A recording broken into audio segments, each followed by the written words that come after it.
Welcome to Statesmen, the podcast where we explore all 50 states with our five senses. If you've come here for history, we'll give you some. But most of this is half-baked opinion that is never intended to harm or offend anyone.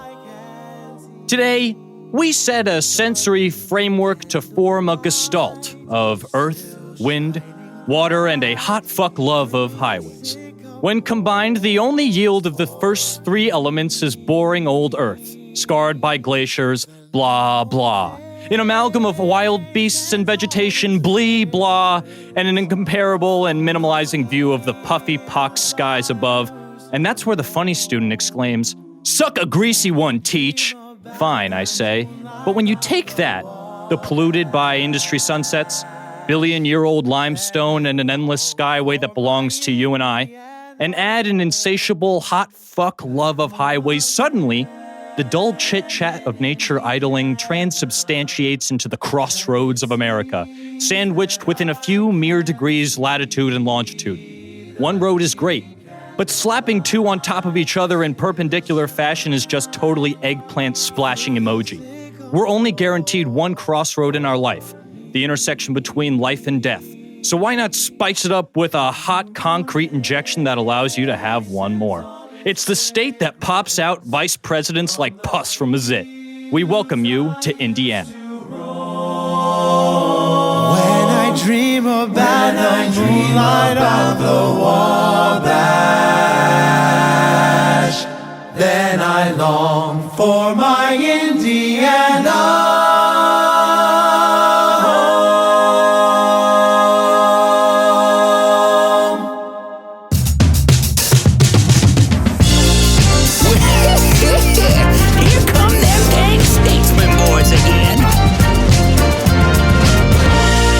I'm your older statesman, Tim Ferrari. Welcome to Season 2. If you'd like to support us on Patreon, you can find us at patreon.com/statesmanpodcast. I'm joined by my junior statesman, Anthony Rossi. Call up Brad Bird, because this is an Indiana-mated sequel that's going to be incredible. And Stuart Highcar. Indiana, are you okay? Are you okay? Are you okay, Indiana? Wow, nice one, Stu. I actually looked up the old MJ before I started this podcast. Hey, let's keep his name off our lips. You're right. It's 2020, baby. My God! Yeah, it is 2020. Just like my vision, actually a little worse. I have eagle eyes. This year, can you believe it, guys? We made it. Finally, a new decade. New decade. A new freaking decade. We're in the roaring 20s. Roar. And a new decade, here I thought we'd be stuck in the arcade. A couple of players ourselves. But we've settled down, haven't we? Into the second year of our podcast. Yep. 2020 and we're still podcasting. Starting a new season, in fact. I'm dressed as a flapper. You know, Stu, you commented on your eyes, and I wanted to bring something up. Because starting this 2020, I got a little bit of a chop. What? I got a haircut today, and you haven't said a goddamn word about it, and I'm kind of pissed. Okay, I should also mention, you haven't said a thing about my haircut. I did. You came back from Thanksgiving with that. Look, I don't have to put... And that was a long time ago, That's right, it's 2020. Tim, you are always wearing a beanie in our house. So while you might get a nice cut, I can't tell under all that smut.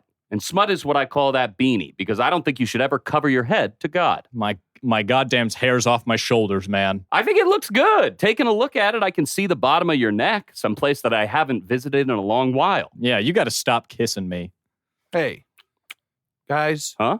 I just want to point out I noticed right away when Tim walked in the door. It was the first thing I said to him. It's actually very true. Okay, you absolutely sent him a text beforehand saying you were getting a haircut. This isn't fair. I'm being attacked. No one's attacking you. It's 2020. This is a year for love. Yeah. That's right. Looking back, you're an ass. 2019, bad year for me. 2020, a perfect year of hearts and heart-shaped candy. Can we all take one of these big chocolates I have in the box? Yes, fine. That was pretty good. Well, 2020, we're looking at, I think, a perfect vision of a podcast this season. I absolutely agree, Tim. Of course, we've just, I guess you heard it just before Anthony and I came on the podcast. We have a Patreon now, which I am so looking forward to having literally dozen of people donating to it, 12, maybe a baker's dozen, 13. Oh, yeah. And just as many people are going to subscribe to your OnlyFans account. What? Premium Snapchat in 2020. Wait, Yeah. what? Don't blow me up, Tim, but I'm getting into the camboy lifestyle starting in 2020. That explains your haircut. That's right. Hey. Most of it is shaved. Yeah? Sorry. No. I don't mean to interrupt. Hey, it's but fine. You mentioned the camboy lifestyle. We've got a camboy on the mic today. Oh, you do? Yeah, wow. Actually, with 2020 coming in, we've got a new audio interface, so it allows Camden, our super producer and engineer, to chime in whenever the hell he wants. I can finally correct you guys on geography on mic. Yeah. No, you're not allowed to do that. Because, Yeah, good. I'm glad we're all on the same page. Camden, you are to speak when you are spoken to, unless you pay for my OnlyFans account, in which case you can speak to me 24/7. Okay. Well, Okay. Since we are like breaking a little bit of a time canon, where I'm not going to ask you guys how your week was because we haven't had it yet, guys. Okay. Yeah, I guess. Sure. Yeah. Does I that mean, make sense? No, to our listeners, they probably just celebrated New Year's. They kissed their sweetie at the top of the ball that dropped in Times Square. Yeah, Anthony, you were in New York City, right? Yeah, I was there at the top of the Empire State Building, gazing out and wondering where my boys were. Tell me, who's hotter, Anderson Cooper or Ryan Phillippe? Wow. That's such a tough dilemma to hit me with at the start of an episode. Pretty classic dilemma. Whew. A Sophie's choice. Well, I think one thing that we can all agree on at this table, I'm hotter than both of them. Oh, that's so true. Agreed. And that actually gets a great start off to the old podcast. Why don't we introduce our guest? I think that's a great idea. Well, Hell yeah. she's a Chicago comedian and actress and voice actress. Please welcome Gabbi Boyd. I've never done a voice acting. I've never done a paid voice acting gig in my life. But Gabbi, Yeah. not to break the great illusion for our listeners at home, isn't it true that you're getting paid in delicious Indiana food today and in all the education you could want about your home state? It's true. And actually something that I think we all overestimate is there's a lot of ways to pay people without paying them. Thank you. Thank you. As a table of 4 improvisers can attest, there's actually so many ways to get paid for your Yes. work. Oh, yeah. I love to get paid with respect. Me? I like experience. Hand my business cards to whoever you'd please. And kind of bouncing off of respect and experience, I like to get paid in more opportunities to do more unpaid work. Oh, God, yes. I love that. One show that leads to 20 shows that lead to no shows. Guys, please, I'm so hungry. Oh, Camden, you're the only person in this Yeah. room who gets paid to be I know. here. All right. Well, Gabbi, we're on for season 2 to talk about fucking Indiana again. Oh, and I'm always trying to fuck Indiana again. Oh, hell yeah. First time wasn't enough, was it? Never is. Let me ask you, Gabbi, you grew up in Indiana. Mhm. How do you feel coming on as the season premiere of season 2 to introduce and to represent your home state? Well, I have to say something so humiliating beyond belief. I love Indiana. Whoa! I love it and I plan to defend it. Excellent. Oh, wow. Actually, that's super surprising. Yeah, I know. And I guess I'll tell the listeners something I've told you guys already. I, unlike a lot of other people from Indiana, am from around Indianapolis. I'm from the suburbs of Indianapolis. So the Indiana I experience is embarrassing, but it's not as embarrassing, I think, as what a lot of Chicagoans see as Indiana. Right. Sure. The border of Indiana is kind of culturally tough. Yeah. Mhm. And so is my Indiana, to be clear. And we'll kind of get into that. We'll Sure. get into it all. But I definitely understand what you're saying. Like, many states can have sort of a Harvey Dent Two-Face personality. Where you're Sure. like, depending on where you're from, you're just going to get an entirely different experience. I know myself from Colorado, the plains are red, the mountains are blue. And I know what that means. Yes. Politically. We'll get into it later, Gabby. Don't worry. Keep your Buttigieg opinions to yourself. Never call my opinions Buttigieg. Do you think that the United States is more of like a split type scenario where they have like 8 multiple different personalities? Have we ever thought about the fact that the United States of America might actually be the divided states of America. Whoa. Holy shit. Wow. I don't know. I just kind of thought about that. Yeah. Gabby, yeah. where are you from in Indiana outside of Indianapolis? I am from Fishers, Indiana. Fishers. Whoa. Fishers. Mhm. And Hmm. what's are things expensive there? What's the Fishers price? Things are kind of expensive there. Yeah. Okay. Fishers is a kind of wealthy suburb of Indianapolis. Okay. I always lived in the smallest house on the street, and my dad was a real estate agent, so he sold houses to people richer than me. Did you do like Arrested Development stuff where you like stayed in a model mock home? No, we never stayed there, but my brother and I would go with him on like weekdays in the summer. And our fun game was to test and see if the plumbing was working. Oh, by shitting. yeah, not a fun game. That is risky. I know. I would never shit. I would pee sometimes and not be able to flush it. But my brother would shit, I think, if my memory Man, recalls. leaving logs in an empty home. In an empty fancy home that it's so funny now. I don't think I realized at the time we were just like being 10. But in retrospect, it's what a funny way to eat the rich. You It know? is a funny yeah. way. Think about like a fancy woman, pearls clutched. She's got a mink over her arms. And her she- lawyer husband. She hits the button on the wall that opens up the lid on the toilet, and just a stinky little boy turd is sitting there waiting for her. Yeah, that's and that's democratic socialism in a way. So you grew up in Fishers and your dad sold real estate. Was everybody on the docks? What? I think it's a fish pun of some sort. Is there a lot of fishing in the community you're from? No. There's no fishing, Tim. There is a huge man-made reservoir called Geist Reservoir, Ooh. and that's where the really rich people live. Mm-hmm. And that's where you watch the 4th of July fireworks Oh. on a rich friend's boat. Do you ever go for a dip in the reservoir?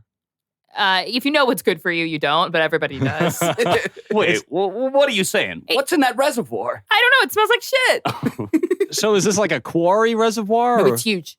Oh, it's like kind of like a lake almost. Oh, it's way. Yeah, I mean, it's for sure. Like, Oh shit. Okay. Wow. it's just a reservoir because it's man-made. So, Gotcha. sorry. Would you ever go into Indianapolis like all the time? Is that like where you would do most of your like hanging out, or would you kind of stick in the suburbs? So I wouldn't have to we wouldn't have to go into town to get groceries or anything like that. Fishers are pretty big. I would hang out in Fishers, but like my mom worked in Indianapolis. Most people worked in Indianapolis who live in Fishers. And then there's two kind of the closest other suburbs to me were Noblesville and Carmel. We won't touch on yeah. them because they're not Fishers, but Carmel's kind of well known. Caramel, I know. Yeah. One of my favorite toppings, and I think generally underrated as a candy as well. Sure. Yeah, sure. That's a little different from the town. The town? Yeah, Carmel, Indiana. Oh, tell me about it. Do they have a good swim team? I think they have a good everything because they were Fisher's like wealthier cousin. Oh Whoa. shit! So Carmel is like straight up wealthy. There is still some middle class and working class people in Carmel, but it's kind of known for being Fisher's fancier rival. Mm. I think to them, Carmel people think that there is no rivalry. Oh. You know what I mean? Damn. Rough. One-sided rivalries hurt a lot. Yeah. How far outside of the city are you? About 35 minutes. Oh, okay. Oh, cool. Maybe Wow. honestly, with traffic, probably more like 45. My mom's commute is like, I think an hour or so. But if you were driving in the middle of the day, probably like 30 minutes. Well, we're talking timely commutes. Why don't we turn the time back and commute to your childhood? Did you Sure. grow up in Indiana? I did. I lived in Fishers my entire life until I moved to college. And then I went to college at Ball State University in Muncie, Indiana, which is about an hour from Fishers. Okay, I have never, thank you for telling me that. I have so many times I've been watching football and someone will say like their name and then Ball State University. Yeah, that's surprising that anybody plays football Lots- professionally and they came from Ball State Lots University. of people do. We had a bad football team. Yike. Yeah. So you were a kid, you're growing up there, you went to college. Was there ever a time as a kid that you thought to yourself like, there's a bigger world outside of Indiana and I'll see it one day? Or were you pretty content living there? Oh my God, I was such a dreamer kid. I was just thinking that when I was, how embarrassing it is when I was taking a bus back. I was there for Thanksgiving, which was 2.5 months ago. Yes, it's 2020. It's 2020. And I was thinking about like how to make, and actually you guys are getting the half-baked studio version. I was thinking about like, there's got to be a bit making fun of myself because I do think it's a very shared experience of people who grew up, especially in like the Midwest or really anywhere boring, to have your childhood to be like, I'm a dreamer. And I just relate, like as a kid, and a teen, I would relate to anything that was about like, there's something bigger. There's got to be something more to life. And do you think by now you found it on this podcast? Yeah. If there's more to life and I found it, that's a bummer. Oh, boy. Damn. So what was behind your move to come out to the tee capital of the United States of America, Chicago, Illinois? Well, Anthony Rossi, I hate to say it, it was the tee-hee-hees. Whoa. Damn. Did you discover comedy in Indiana, or did you kind of get into that when you came out here and start at the point of like just acting dramatically? This is a kind of funny story of how I came to find my insufferable personality that I now live in every day. I was pretty shy growing up. I was so afraid of getting in trouble. I followed the rules. I was a really good student. And I never really considered there was a life for me outside of being boring. I did want there to be like more to my life, but I definitely for a while it was like, oh, I want to be a journalist. I want to be a lawyer, which no disrespect to those professions, unless you do the bad kinds where you help rich people be mean to poor people. Then a lot of disrespect to you and yours. But family members too. I got into theater when I was maybe like 13 or 14, and I was doing theater. And I thought I was so not funny. We had to do a comedic monologue and a dramatic monologue for every audition in high school. And I was like, okay, I'm going to do comedic first because I'm not funny. So I'm going to get that out of the way so that they can remember my dramatic monologue. And then I'd always get cast in the funny roles. And I was like, I must just be fat, which was true. I mean, that was kind of true. As a chubby boy in middle school and high school, who was cast as a lot of pigs in a lot of plays. I know where you're coming from. Yeah. It's unfortunate that a lot of comedy relief characters in plays are just also the ugliest character in the play in some way, you know? Yeah, it's always like you're ugly, old, fat, some combination of the three. And then you're also probably like, you just don't know how to behave. Well, let me ask you, Gabby. Yeah. You said you were a shy kid. Do you think putting on the mask of comedy allowed you to break out of that? Oh, you would know how I got these scars. Uh-oh, Joker sighting. First Joker joke of the podcast. 2020, it's here. Yeah, and we hoped it wouldn't be. I was scared. I thought Joker would be left behind in the previous year, but so you found comedy sort of in like high school plays. How did that turn into, like, what did you do in college? Yeah, well, so I still didn't think I was funny. I thought I was just kind of, I don't know. So I remember like there was a class that I was in junior year of high school where it was U.S. history, and I probably could have taken AP U.S. history. Like all my friends took AP U.S. history, but well, to be clear, I think anybody, regardless of your typical grades, could take that class because it's literally just like reading and retention of facts for the most part. But I kind of thought I would, and then I just didn't because I didn't want to do the reading. I was like, I think I had another class that had a lot of reading, and I didn't read no matter what. I hope my teachers listen to this, that I duped you all into giving me good grades. I never read anything. So I didn't take it. And so I was in regular world history, and I was the only person there who like seemed to kind of care about my grades just because of the makeup of that class. And so the teacher, like I was kind of on her side because I was the only one who knew anything, but also I like had so much power because I was the only one who knew anything. So I really like had her in the palm of my hands. And then I sat next to this kind of popular kid who like, for some reason, he and I got kind of buddy-buddy. I wasn't like unpopular. I was just so normal. I was so middle of the pack, and he and I kind of hit it off. And so I had social power from him. And then I had like intellectual power from like, knowing what she actually wanted me to know. And so I was just like absolutely, literally going off every day, every day in this class. I was absolutely going off. And I was like, I think that was the first time I remember feeling actually funny. And then I kind of let that go. Well, I don't know. And then I think I spent senior year thinking, like, maybe I am kind of funny. And then we got these senior superlatives, and I really wanted, of course, most likely to be a movie star. Does anybody else have a senior superlative at this table? Yeah. I also got one. Tim, do you get one? No, I didn't get one, but I got Best Actor in my theater program. Oh, that's good. Yeah. And Tim, today I'm giving you a superlative for best haircut. Stu. Hey, okay. Congrats. That hurts. Definitely hurts. Really, really hurts. So what superlative were you trying to get? I was trying to get most likely to be a movie star. Right. And then I didn't get it. My best friend did. Oh, drama. Oh, and then at my high school is so absolutely addicted to the gender binary. There was a boy and a girl of every category. I went to a Right. huge high school. Yeah. So there was boy version and girl version. And it was fun. When I say fun, well, we'll see. Some of the categories meant something different, because of sexism. So most likely to be a rodeo star male meant that like you lived on a farm or something. Yeah, you're riding a bull. Yeah. And then most likely to be rodeo star female meant you were a huge slut who had tons of sex. Whoa. And the girl who won Wow. most likely to be a rodeo star messages me on Facebook all the time trying to sell me Arbonne products. Look, I just want to put man. this out there. While you do think those things are a little different, both involve riding a bull. So important stuff. But that's also a very Indiana superlative. Like, I did not have that in upstate New York. Yeah, No. why would you? It was weird that we even had it because there aren't really farms in Fishers. Anyway, what I got was most likely to be a stand-up comedian. Hey. And that went straight to my head. Yeah. And then immediately I was like, whoa. And then I went to college, got into improv, you hate to say. And No, I love to say I'm a proud member of the 45 Kings with these fools. Yeah, and I'm a goddamn. proud alumni of Reflex Improv at Ball State University. Reflex. There was another one called Abso. People always ask me if I was on that one. No, I was on Reflex. Nice. Was there drama between those groups? There was when I was a freshman and a sophomore, and then we tried to kind of become friends and start doing shows together.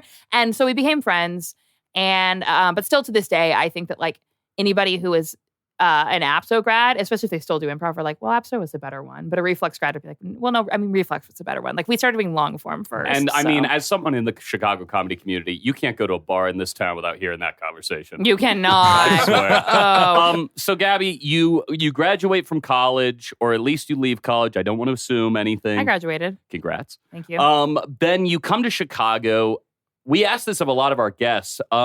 Have you noticed that there's a large difference? I know they're pretty close geographically, but do you think there's a large difference between how people in Chicago act versus people from maybe your hometown or from the area where you grew up? A little bit, yeah. I mean, I think a lot of that is because of things that, because of the bad things in the world, I was kind of like sheltered from. Like there just wasn't a lot of income disparity. So I think it was definitely a huge thing having to experience, just to kind of see that. Like, and there's a lot of like people in Fishers are, for the most part, always really nice and happy because they have really pretty easy lives. Mm-hmm. So I think I deal with justified rudeness in Chicago a lot more than I did in Fishers or even in Muncie. I mean, you get it more just the older you get. And but college is still so sheltered. Yeah. That's true. I didn't feel like I grew up until I left the dorm. What about you, Tim? I'm not going to answer your question. I have another question for you. You threw me off. Get blown off. How much of your identity do you associate with Fishers? Ooh, that's a good question. It's so hard because I'm so critical of it, but I do have so much affection for it. I do think less and less over time. Every time I go back there, I feel so much more out of place, which I'm sure is a shared experience with like everyone's hometown. The longer you're there, the more you go back and think like, oh, I'm nothing like this and I wouldn't want to be here anymore. But I think it's unalienable. I didn't move around at all. We moved around a ton house-wise because my dad was a real estate agent. Sure. So I lived in like probably 8 or 10 different houses growing up, but they were all in Fishers. So I think a lot of it. I think more than Fishers itself, I think suburbia. Fishers is so suburbia. And I think there are parts of my identity that cannot have suburbia ironed out of them. Can I ask you, have you ever heard of the Son of Rage and Love, the Jesus of suburbia? Oh, brother, have I ever. All right, you know what? We should just get into this podcast. Yeah. Do you have any more questions, Anthony? Yeah. When is Green Day going to drop American Idiot Part 2? Awesome. Oh, shit. Well, we're going to explore Indiana with our 5 senses. But before we do that, I believe Anthony has a game. You're damn fucking right I do. I'm fired up because today we're playing Indie or Indie, where you guess is What? where you guess whether this is a character from Indiana Jones or a previous winner of the Indy 500. Oh, I was okay. thinking Fun. INDIE. I thought that as well. Indie music. Some Yeah. music, Well, yeah. too Hell bad. Because we're playing it this way. I'll go around the table. I'll give you a name. You have to tell me whether they're from Indiana Jones or the Indy 500. And this Fucking can be sick. from any Indiana Jones movie, all 4 of them, and I assume the extended universe comics as well. Absolutely. Any Indiana Jones property. Wow. Wow, That's okay. huge. The All right. Shia Even the LaBeouf ride. one. Oh, that's right. Oh, the Shia, ride. where he plays Mutt. Yeah, and they go in the ride. And I do want to say in advance, I'm sorry if I mispronounce any of these names, but I'm doing my best. All right, Tim, we're starting with you. Here we go. Philip Bloombert. Bloombert. That's a driver. Fuck. Wrong. Oh, shit. That's I'm from getting- Indiana Jones. Getting a in personal Temple of Doom. personal buzzer from Camden's mouth. That's fucked up. Is Camden reading over my shoulder? Yes, I am. Looming. All right. Stu, Yeah. Howdy Wilcox. Howdy Wilcox. Now, hearing that makes me think he might be the pilot from Temple of Doom. He's from Indiana Jones. No, he's from the Indy 500. He Who won would in name- 1919. Whoa! And that's when you still got the first name Did Howdy. they have cars in that time? Yes. Okay. All right. Gabby, Short Round. Their name is Short Round. Sounds Oh. like Stu in middle and high school. Okay, come on, man. Whoa! I think it's got to be Indy 500. Nope, that's Indiana Jones Oh, God. from Temple of Doom. And Wow. Camden, I will take your mic away if you're only going to use it to bully. All right. All right. I'm sorry, Tim? Stu. Yeah, it's okay. Tim, T.E. Lawrence. Indiana Jones. The first correct answer of the game. All right. Who is he? Very nice. I don't know. He's from the Young Indiana Jones Chronicles. Yes. A classic TV show of 23 episodes. Stu, Yeah. how about Renee Belloc? I believe it's... Yeah, he is the bad guy in the 3rd Indiana Jones movie. You're correct. Thank you, Wow, thank you. You should get Nope, a bonus. You it's should get actually- a bonus. Yeah. Not the 3rd Indiana Jones movie. It's Raiders the of the first Lost one, Ark. that's Yes. right. Belloc! All right. Gabby, Helio Castroneves. That's Indy 500. Yes, that Duh. is. Nice. A 3-time Wow. winner, 2001, 2002, and 2009. I know. Wow. You that was sad because you picked one from when I was in middle school and high school. So I was hearing his name on the radio, on the yeah. dinner table. I had a friend briefly named Elio, and my parents would say Elio Castroneves, and I'd say Well, I'd say nothing at all. Did you ever attend an Indy 500? Or No, I never attended. My brother goes every year, wow. but there's something. This is kind of your culture. There's Uh-oh. well, this is more like the culture of a character you'd play. There's something at the Indy 500 called the Snake Pit. And it's basically a rave at the Indy 500. That is a hell character. yeah. I would- Anthony, why don't you take off that wrist candy and hear a little bit more about that rave culture? All right, Tim, back to business. Bring me on. Harold Oxley. Indiana Jones. Correct. That's Yeah. from Kingdom of the Crystal Skull, Stu's favorite Indiana Jones film. Not true. It's a fun one. Stu, Yeah, I'm ready. Dario Franchitti. You struggled to pronounce it, and then you put an Italian accent on it. It's got to be Indy 500. That is Okay, another thank God. 3-time winner, 2007, 2010, and 2012. Famously, baby. no Another Italian one I know. people in the entirety of the Indiana Jones universe. Wow. Yeah. Well, maybe they should add one. Disagree. Me. Italian American. Gabby? Mhm. Joe Dawson. I think that's Indiana Jones. Nope. That was an Indy 500 racer from the big year 1912. All right, so I'm calculating. Camden. Yes. Who got the most right? Oh, come on. I don't Anthony. fucking know who got the most right. All right, well, here's one for the table. It's the ultimate tiebreaker. Okay. It's whoever gets it in first wins. Okay. Wilbur Shaw. Vroom. Tim? Indiana Jones. Incorrect. Oh. I'd like to answer Okay. the Indy 500. Stu, I don't know how you knew that because he's from all the way back in 1940. But yes, he's a driver. Nice. Stu, you get that totem, and Gabby and Tim, you each die from getting stabbed with a flaming shish kebab. Wait, whoa. I could have sworn that you were going to tell us because his was totems that felt Indiana Jones. I thought we were going to like die on the second turn. Oh. Yeah, no, all indie deaths on this one. Sorry. Guys, wasn't that fun? That was fun. Yeah, that was a fun one. Interesting, Indiana Jones. Yeah, I'm really setting the tone for what games can achieve in 2020. Yeah, you're breaking a new bar. This is incredible. Yeah, we've never had a game that was anything like that. Gabby, did that relate any to your experience at all? I haven't seen it. Shia LaBeouf is the only Indiana Jones movie I've seen because I had a crush on him growing up. But Indy 500 speaks to me a little bit. Yeah. What do you think of the current iteration of Shia LaBeouf? Now, are we talking current as in him in Honey Boy playing his own father with the balding clown thing? I gotta see that. Well, it's 2020 and it's out of theaters. Hey, guys. Shit.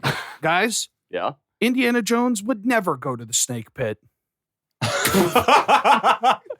right, well, we're going to move on to exploring Indiana with our five senses. And to start, we're going to, of course, start smelling some stuff. So I have prepared for you all a 5-cup thing. Camden, or Stu, would you mind? So I prepared for you all a little 5-cup smell test. Now, you're not supposed to look inside. This is the smell portion of the segment. So what I've prepared for you all today is 5 cups of, or a bowl of different flavors of popcorn.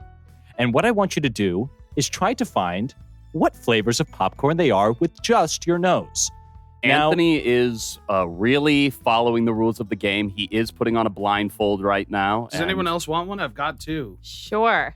Okay. Gabby, why don't you put that on? And Tim, yeah, you hand me that piece of plastic. I'll wrap that around my head. Yeah, I'll just put this garbage bag over the top of my head. Yeah, there you go. Okay, so you might be wondering why I'm using popcorn. Gabby, you might know why I'm using popcorn for the Indiana Smell segment? I sure would, because corn is the biggest symbol of Indiana agriculture. I'll give you points for that, but I have a different reason. Oh.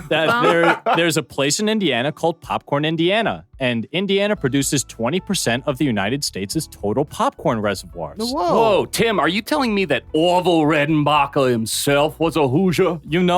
I don't know. Okay. I don't think he... Actually... No, I don't think so. Hey, did you guys learn about Johnny Appleseed, or is that an Indiana thing? No, we all knew about him. Okay. American folklore that can't be lost. Do you think there's a Johnny Popcorn? Orville Redenbacher was born in Brazil, Indiana. Whoa. Indiana. Okay. Brazil, Indiana. Yeah. Wow, false Brazil, lead. Indiana. Freaking got you there. There's also a Peru, Indiana. What's happening? And Nashville, Indiana. So, I have listed 1 through 5 of these various glasses. Now, Gabby, you need to reach in front of you, grab one of them that you've got. You got it.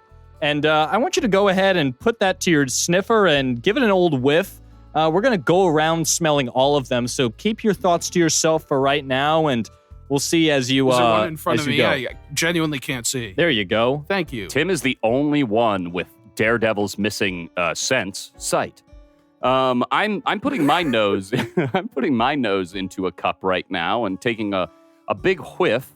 I'm not supposed to say what it smells like? How about you describe the scents that you're kind of picking out of it? Maybe make a guess, but start passing them around at your earliest convenience. It's really we're all blindfolded, so it's but hard. you know where you are in relation to the table. It's a square. Yeah, but I don't want to hand a glass. Okay, anyway. And am I supposed to be cataloging since I'm not supposed to guess? No. What I'm supposed to do is I'm supposed to think about what it smells like. Yes. Catalog it. Remember that. Smell something else. Catalog that. Yeah, I think the Smell something blindfolds else. might have actively harmed the game. No, I think it's confusing even if I could see. Can we just do this one at a time, maybe? Yeah, okay. So how about I give you number 1? Okay, am I holding it? No, Stuart. Gabby, place that one down, and I'm going to give you this one right here. Oh, no. We've knocked over a water. And It's empty, did it's you empty. do that? You're Yeah, the I only one who can see. No, Okay. Gabby did it. I did do it, I think. Never blame the guest, Tim. All right. Gabby, you're smelling that number one by now, I assume. Much like people would smell your number twos in the houses you went into. What are you picking up on that scent? I think this is a sweet popcorn. Almost has like a vanilla scent to it. Oh. There's no such thing as vanilla popcorn. Well, there might be, but Why don't you go ahead and pass that number one around to Anthony? I will assist in passing things okay, around. Thank you Thanks, so much, Camden. Camden. But I'm got not supposed to guess, right? Yeah. How about you give me a guess? If I had to guess, I would guess that is like drizzled with something sweet. The heck? Okay, interesting. Is Now- this? I'm holding one now? Yep, Yes, Stuart, okay. you have number one in your hand. Oh, yeah. This is the one I originally smelled when we were just going in grabbing blind. I cannot place this smell. I don't think this is Yeah. what kettle corn smells No, like, but I it's- do know it is sweet. Yeah. Do you think it's not drizzle? Maybe it's not drizzle. I don't know if it's a drizzle. I feel like it's almost like... You know, actually, what might help you in the past, I might have listed some of the options for you to pick from. I'm going to do that right now. So, Okay. Oh. your options are plain popcorn, butter popcorn, Okay. cheddar popcorn, No way. kettle sweet and salty, Oh. and drizzle corn. Oh. I think that's a kettle sweet and salty. I think that's kettle sweet It's and salty. either kettle or drizzle. It I'll definitely stay. is. You guys are saying kettle. I'll stick with kettle. All right, I'm going to pass number two around to Gabby. Why don't you go ahead and sniff that one? This is number two. Oh, that's drizzle. Oh, okay. What do you- I Confident. What are you pulling out of that one? It just feels like it has a candy smell to it for sure. Mhm. You know, Tim, for a very long time, Yeah. you were having trouble capturing the smell of fresh rain on the podcast. Do you think this drizzling popcorn could be the first hit? I mean, the sweetest smell of them all, it might be. And I will say, drizzle popcorn is my favorite snack in the world. Ah. And Nice. Tim, if I find out that this is the brand Popcorn Indiana's drizzle, black and white drizzle corn, I'm gonna lose my damn mind. Whoa. Whoa. This is interesting. It's kind of, I would have guessed this was the kettle corn if you weren't so damn positive about the drizzle. So I'm going to stick with you on the drizzle. But that's my favorite snack. Tim, is it the Popcorn Indiana black and white drizzle corn you can get at like CVS, Walgreens, and sometimes Whole Foods? You know, Gabby? Yeah. You've been popped. That's correct. Insane. Okay, Wow. you've been popped sounded like a negative thing, so I Yeah, thought I agree. That's okay. Wait until you get to the negative one. I've already come up with that one. Seemed like a too. punishment. You've been okay. corned. No, you want to become popcorn. Okay. You're either the kernel or the pop. All right, let's pass around number three. We've all Okay. smelled number two. Drizzle corn was correct. That's crazy. Wow. Did we get can we know if we got the first one correct or will that ruin the game? What did you guess for the first one? Sweet and salty kettle corn. You're staying a fucking kernel. Oh. Yeah, you're not getting popped at all. Really? We It got must have that just wrong. been plain then. Is that what Oh, plain that's- popcorn smells like? Maybe that is because that would be the only other one that Oh. would make sense. Like given our options. Yeah. Wait, I've heard that when you're flying at altitude, it can be hard to smell things accurately. Is this popcorn from a plane? What? Wait, but we're on the ground. You know what? You're right, Gabby. This is cheddar. Okay. Wrong kind of popped, Stu. Oh. This is so definitively cheddar. Oh Okay. yeah, that's definitely cheddar. All Stu, right. Why don't you smell this and tell me what you think? Okay. Ooh, that smells like what's falling out of my wallet. That fat cheddar. Nice. All right. I'm rich. And So- it's falling out. So number I can't hold it. number three, y'all are guessing cheddar. Gotta Yeah. be Ched. You're getting fucking popped. Yeah. Absolutely. Pop, just like a grandfather. All right, let's pass around number four. Gabby's got number four in her hand, putting her sniffer in there. I also want to apologize to any listeners who hear a little crinkling from time to time. I am wearing a plastic bag on my head, and I think it's hitting the mic sometimes. Okay, to me, this seems kind of plain. Oh, interesting. This tastes a little burnt. Sorry, I don't know if I'm talking to the mic. It tastes Whoa, a little bit burnt. Whoa, taste. Sorry, I meant smell. I didn't touch it with me tongue. Oh, butter. That's you think butter? That's Okay. butter, you think? I'm willing That's to believe butter. that. My hands are out, and I'm smelling, and I'm... Okay, this is clearly a bottle of deer piss. I was clearly... Doesn't it smell kind of bad? I was just... Oh, here we go. No, okay. No, Gabby, okay, this is clear... No. Butter? What What? is happening? Are you sick? I am sick. Sick in the head. Anthony handed me a bottle of deer piss that we had for maybe our last episode of Indiana. No. Yeah, so took a sniff of that, and now I'm smelling this popcorn, and it hell. does smell. I don't know what buttered, I guess. That's butter. I would almost say I'm that's positive. plain. I think Nah, plain or butter. I feel like I need to smell the other one before I know. I The deer agree. piss? We do have number 5. Camden, why don't you give Gabby number 5? Oh, it smells identical. Oh no. No. Uh-oh. No, that's a little sweet. Oh. Because remember, we were wrong about sweet and salty. So I think that's butter. The first one's plain, and this is sweet and salty. Oh. That's what I think. Okay. Let me know, boys. Okay. I'm going Oh, to smell quite the this and guess see if here. I can. Anthony's got his sniffer in there, nice and deep. You ever put 2 nostrils so close to some popcorn? Oh, this is kettle corn, right? Sweet and salty kettle corn. I think this is the sweet and salty kettle I corn, think which makes so. the I last think one we smelled butter. which makes that first one we smelled plain. Yeah, I think That's- Gabby had it dead to rights. Yeah, I think you've got it. Well, Gabby, I want to say you said that butter was first in your previous one. Stu had just mixed them up. Do you believe that butter was the first one and plain was the fourth one? No. You believe that plain was the first one and butter was the fourth one? Yes. So right now you're going 1 is plain, 2 is drizzled corn, 3 is cheddar, 4 is butter, and 5 is kettle sweet and salty. I believe Yes. so, yeah. You guys are getting. You guys are not getting popped. You're What? all fucking kernels right What? now. No. Switch them back. Is You that Switch the them answer? back. You got number 5 right, kettle sweet and salty, but Wow. number 1 was plain, or number 1 was butter, Butter. number 4 was plain. All right, All I'm right. taking off this damn The blindfold. bag has come off my head. My hair is sweaty. I'm shocked that we got those wrong. That one, okay, obviously this is your drizzle. I'll give you that, Can I have right it? away, Gabby. It's all yours. It's in a shot glass, so you should take it like a shot. I have an entire bag of that shit too that you can have. I have 5 bags of popcorn. Oh my God, I do want that. I Yeah, want I to got taste you. number 1. What was number 1? Number 1 was butter. Yeah. Just plain Oh, skinny no. pop That butter. sucks. Number 1's bad. Yeah, it's skinny pop. Yeah, I didn't like that at all. Yeah. I'm not a huge skinny pop fan. I'm more of a smart food guy. Mm. You know what I like? It's silly to say, but I like Boom Chicka Pop Mm. I never yeah. had that. Why is that silly to say? because it's Boom Chicka Pop. Oh, you think it's literally a silly Yeah, phrase? it's not a silly opinion. I think just the Gotcha, name is dumb. gotcha. So what's Um, this? Butter? That is That's the plain. Plain. That's the plain, and it does just taste like popcorn. Yeah. I love Um, popcorn. Underrated snack. I think it is the number 1 snack. I think also without any toppings on it, popcorn ridiculously healthy. Healthy. Crazy Yeah. Oh, healthy. is it really? Mm-hmm. I did not know that. Yeah, depending on how it's made, of course. But I Yeah. mean, like generally, it's just corn. So Yeah. It's like celery. You can eat as much as you want, and you don't have a single calorie. that's why when I go to double features, I leave weighing less. Oh, so Gabby, it doesn't seem like this is going to relate to your experience in Indiana pretty much whatsoever. Am I assuming too much there? No, I don't think you are.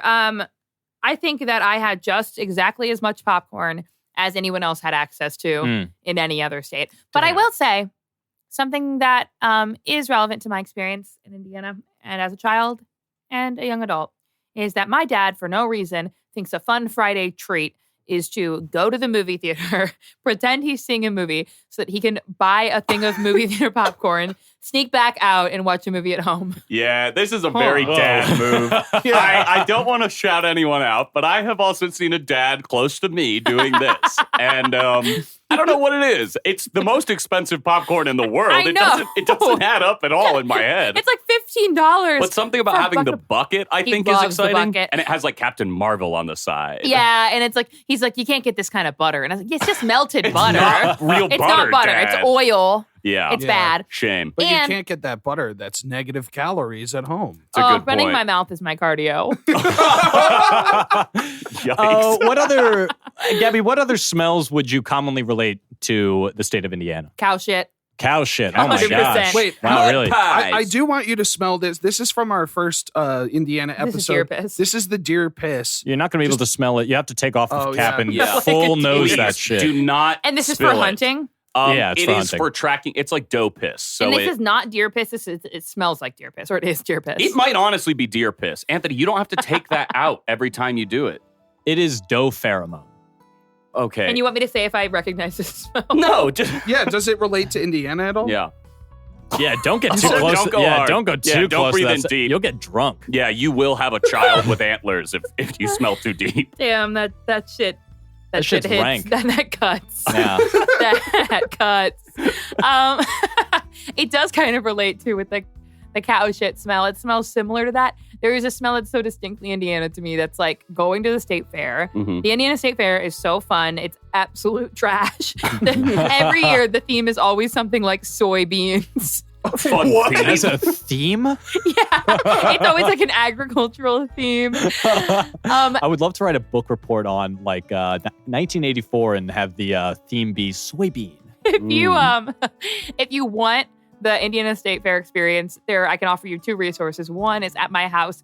My roommate brought me home from someone who quit his job and like left it. It's called Fair Culture, and it's like a photography study all at the Indiana State Fair. Whoa. So I love it. It's a coffee table book at the Boyd, at the relevant hot CrossFit household, Yeah. where I live with famed viral Twitter sensation Caleb Says Things. Yeah. Big He's on pop-off. Mashable today. Actually, Or he was on Mashable he was 2 on months it 2.5 ago. months ago. So now his 15 minutes are up. I wonder who's famous now. Yeah. And perhaps future Statesman guest if we play our cards right. Perhaps he's from Missouri, Ooh. Oh, hello. and he loves to talk about it. Oh, But he hates perfect. podcasts, Hey, so good luck. We're not on Missouri right now. And we're I'm sorry. not about people who hate Okay. podcasts. We're about Indiana and people who only love our podcast and only subscribe to our podcast. Okay, so the other resource is my friend in high school was low-level YouTube famous from the Nerd Fighter community. Don't forget to be awesome. Hey, Hank, it's Wednesday. And Jesus Christ. and then do we all need a doctor now? I don't know if Anthony and Tim, were you? Never mind. Yeah, that only hit with Stu. Yeah, but now okay. Stu and I both need to go to the emergency room. And he made a video at the Indiana State Fair featuring me and our other friend Kristen, who did win Most Likely to Be a Movie Star. Whoa. And it's just like a bunch of cuts of moments at the Indiana State Fair. I think it's a good summary of it. Oh, and it was like it blew up, and John Green wrote a quick summary of it on YouTube or something? No, Dan Resler, R-E-Z-L-E-R, on YouTube hasn't made a video in like 7 years because now he's an environmental lawyer, the only noble profession. Well, those are actually, in my opinion, the bad lawyers you were talking about earlier. No, Stu. Corporate lawyers rule. No. Yikes. Transactional Oh. attorneys. I've seen one of his videos. Have you really? Didn't we watch one together just the other day? No, he was in that video. He's we went like dusk to dawn. So, overall, Indiana smells like a state fair. You've been eating a lot of popcorn. We've got some water spilled on the table, and the room smells a little like deer piss.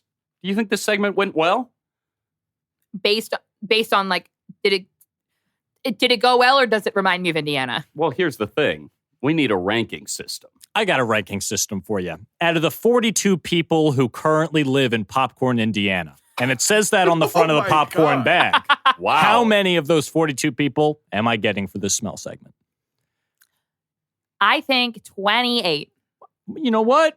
Fucking hell yeah! That's half That's that. not More bad. than half of that population. I'm down with that. What are you swiping your hand toward? Oh, I the don't cheddar like the popcorn. cheese. I don't like the cheese. No. You know, it was supposed to be the cheddar popcorn was supposed to be Chicago style mix, but you can't find any of the caramel pieces in those. The Well, mix, and why would the it be mix- Chicago style mix? It's Indiana. Although some people from Northwest Indiana, that's a Chicago suburb. Yeah, it's pretty close. If you have Portillo's in your town, you're not in Indiana. Yeah. Actually, though, they built a Portillo's in Fishers. Hey, what's the difference between a windy city and an indie city? They paved paradise. And put up a Portillo's in Fishers. All right. Well, I got 28 out of 42 people in Popcorn, Indiana, and I'm gonna stick both my sniffers in all this popcorn and give myself a whiff. Stuart, why don't you take the audio segment away? All right, guys, before we get started, I want to, of course, wave goodbye to 2019 and the audio segments of old, where I used to bring up 5 different artists from the state, born in the state, who I think might represent the state. Now, I've chosen to expand the audio segment into a couple of different links with, some of it is well connected, some might not be, but I'm trying to start conversations. That's what I want to do. I want to start conversations on the ground. So, guys, get ready. Remember, comedy's about support and love. And Camden, hit it.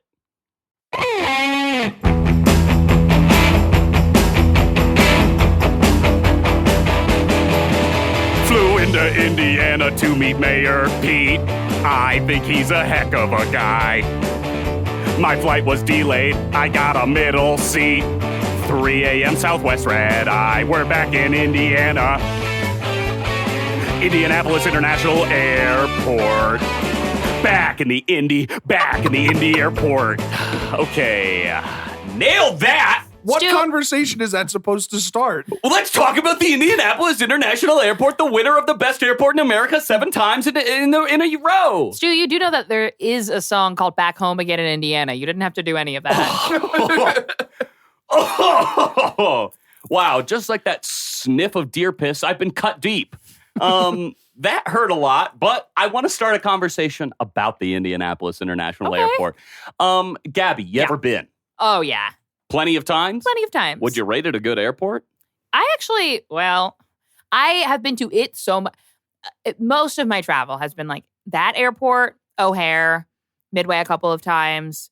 I feel like people who know a lot about airports are either people who go to a ton of airports or like people who fly out of like LaGuardia and LAX all the time. Like, I really don't think I'm a good judge of airports. But I think that the Indianapolis International Airport is a pretty good airport. I think that's fair. I think it's organized. It's not so big that it gives you a headache. What are the food options like at the Indiana? We've got some good ones. I have a few written down that I'd love to bring up specifically. I can't wait to lose my mind about one. How about a motherfucking pastrami sandwich from Shapiro's Delicatessen? Oh my God, Shapiro's Delicatessen. Wait, what about a world famous St. Elmo shrimp cocktail That's the from one I was Harry going to and lose my mind Izzy's? about. Oh, that's the fanciest restaurant in Indianapolis. Why on earth would you get a shrimp cocktail at the At an airport? I think it's crazy that airports have like fancy restaurants in them, and I think it's crazy they have fancy stores. Yeah, I kind of understand the duty-free idea of like, well, if I'm going to buy a high-price item, I can do it where there's technically no sales tax. Oh, is that why? That's what duty-free is, but I do not understand in any way why you would try and go to a nice... Have you guys, Anthony, Tim, ever had a really nice meal in an airport? No, I've had a Chili's to go. Mm-hmm. I recently, within the past 3 years, went to the Harry's at Midway, and I got like a big meal. That's like a steakhouse adjacent. Yeah, I'd say. But also, this isn't necessarily like a nice meal, but it's a restaurant you may not expect to see in an airport. And I might have talked about this before, but I went to an airport P.F. Chang's and got horrible food poisoning. Oh, before man. I got on the plane. That's what I'm worried about, like getting any sort of fancy food at any sort of airport is I feel like I'm just going to get sick How after about I a eat it. shrimp cocktail? Why would you Yeah. get that? Well, I picked 2 things that very specifically I think would make you sick. And this is speaking as someone who 2.5 months ago, flying home for Thanksgiving, I ate a big fat ass Reuben in a diner before I got on a plane and had diarrhea on the plane. Oh, man. And that's not duty free. Oh, whoa. I was trying to make that joke a while ago when we were talking about duty free. I wanted to say, it's not duty free. The basement in the house is my dad's sold. Don't worry, both ways you could have made the joke funny. I wanted to make a joke about Ball State. I think that's the funniest school in the United Oh, so States. you're not- An hour ago. You're not the first. And let me tell you a little something about Ball State. One, Nick Merling, you might know him, Yeah. used to have a radio show where he would have to say the pulse of Ball State University. So he would say the pulse of Ball State University. Just quite enough to get to slip the taint out. And then 2, here are some streets and buildings at Ball State University, Testicle Tech. 1. Wait, what? We call it Testicle Tech. okay. I thought that was a real thing. 1, Woody Hall. 2, Dick Street. Okay. All right. That's really it. 3, Perineum Avenue. Yeah, nice. big old blowjob drive. Before we go on, Yeah. I also wanted to get in there. Yeah. PF Chang's, more like FP Chang's, food poisoning. Oh, shit. Hey, Camden, I thought Tim had to take a long walk to make a joke about something we were talking about an hour ago, and yet somehow you just ran a marathon. I'm my going to turn friend. my mic off Camden, now. FP Chang's, more like FP Jones, Jughead's dad on Riverdale. That's going to absolutely annihilate with a certain demographic. You have some niche jokes. Yeah, the Riverdale fans and the Vlog Brothers fans Yeah. are going to be losing it over this episode. I went to middle school with one of the stars of Riverdale. We can Which talk about that on a one? later episode. Casey Hold on, Cott? Lily Reinhart. Lily Reinhart. Lily Reinhart. You're from Cleveland. Yeah. Casey Cott from the other side of Cleveland. Amazing. Why do Yeah. you We can guys talk know about that on the Ohio Why do you guys Sure. know so many of the? You're a big fan of Riverdale? I wouldn't call myself a big fan. I'm like a season and a half behind. I have one opinion about Riverdale, and it's this. It's like they're trying to make the best TV show ever made, but they don't care if it's good at all. I love it. Well, so back to the Indianapolis airport. I don't know why it took me a long time to get that out. But imagine singing it. Yeah. Damn. Tongue twister central, huh? Mm-hmm. Is it large enough that you need to take a tram around, or is it walkable? Oh, because that's a big defining thing for an airport. I agree. Yeah, I'm trying to remember. It's walkable. Okay. It's walkable. Well, here's something interesting about the airport specifically. First off, 10 million people flew out of it in 2018. Pretty large number for an airport. It has international flights. The airport has a nonstop flight to Paris, but has no routes to St. Louis, opting to stay out of the South. What do you think about that? I wouldn't be surprised if Indianapolis has some kind of rivalry with St. Louis that makes no goddamn sense. Yeah, north-south, that's always been a thing. Yeah, I don't know about it. But wait, so nothing flies south? What? No, I'm making a joke. Tim doesn't think he's from the South, even though he grew up like on the bayous in Louisiana or something. What? What? I grew up in St. Louis, Missouri. Okay. Oh, well, here's something from my family history. My running joke has been once my mom said on vacation that we would drive to Florida because my family's tacky. So we would only go to Florida and we would drive there. We'd drive to Florida and back. And once my mom said that that St. Louis was on the way home from Florida to Indianapolis, which just can't be true. Wow. And that just became like an iconic family joke, basically, was like, let's stop at St. Louis on the way home. Yeah, to get to St. Louis, you'd have to take a major left turn. And speaking of major left turns, let's move on to the next piece of audio, shall we? Camden, hit it! Oh, there's more? Had to have hopes for living. Shut up. Yeah! Anthony's doing the Pete Buttigieg dance. That's right. It's finally time to talk about our boy, Mayor Pete. Now, maybe that song doesn't make any sense considering it's 2020 and it's been 3 months since that was funny. But there were a couple of kids on a college campus who did a really, really stupid dance, like in tune to that song, who unfairly got blown up to everyone in the world making fun of them. Guys, any of you at the table do the Pete Buttigieg dance? I have no idea what you're talking about. What? Yeah, Anthony? I've never heard of this. I don't have like a good choreography memory, so I can't hit the Pete Buttigieg, but I have seen a video of people unironically doing that at a wedding, and that really killed. That's going to age very poorly. Hey, it already has. It's 2020, and we're laughing at them. Oh, that's right. I forgot. Pete Buttigieg, the mayor of South Bend, Indiana, since 2012. But before that, Pete Buttigieg, of course, went to Harvard, Oxford, and later to Afghanistan.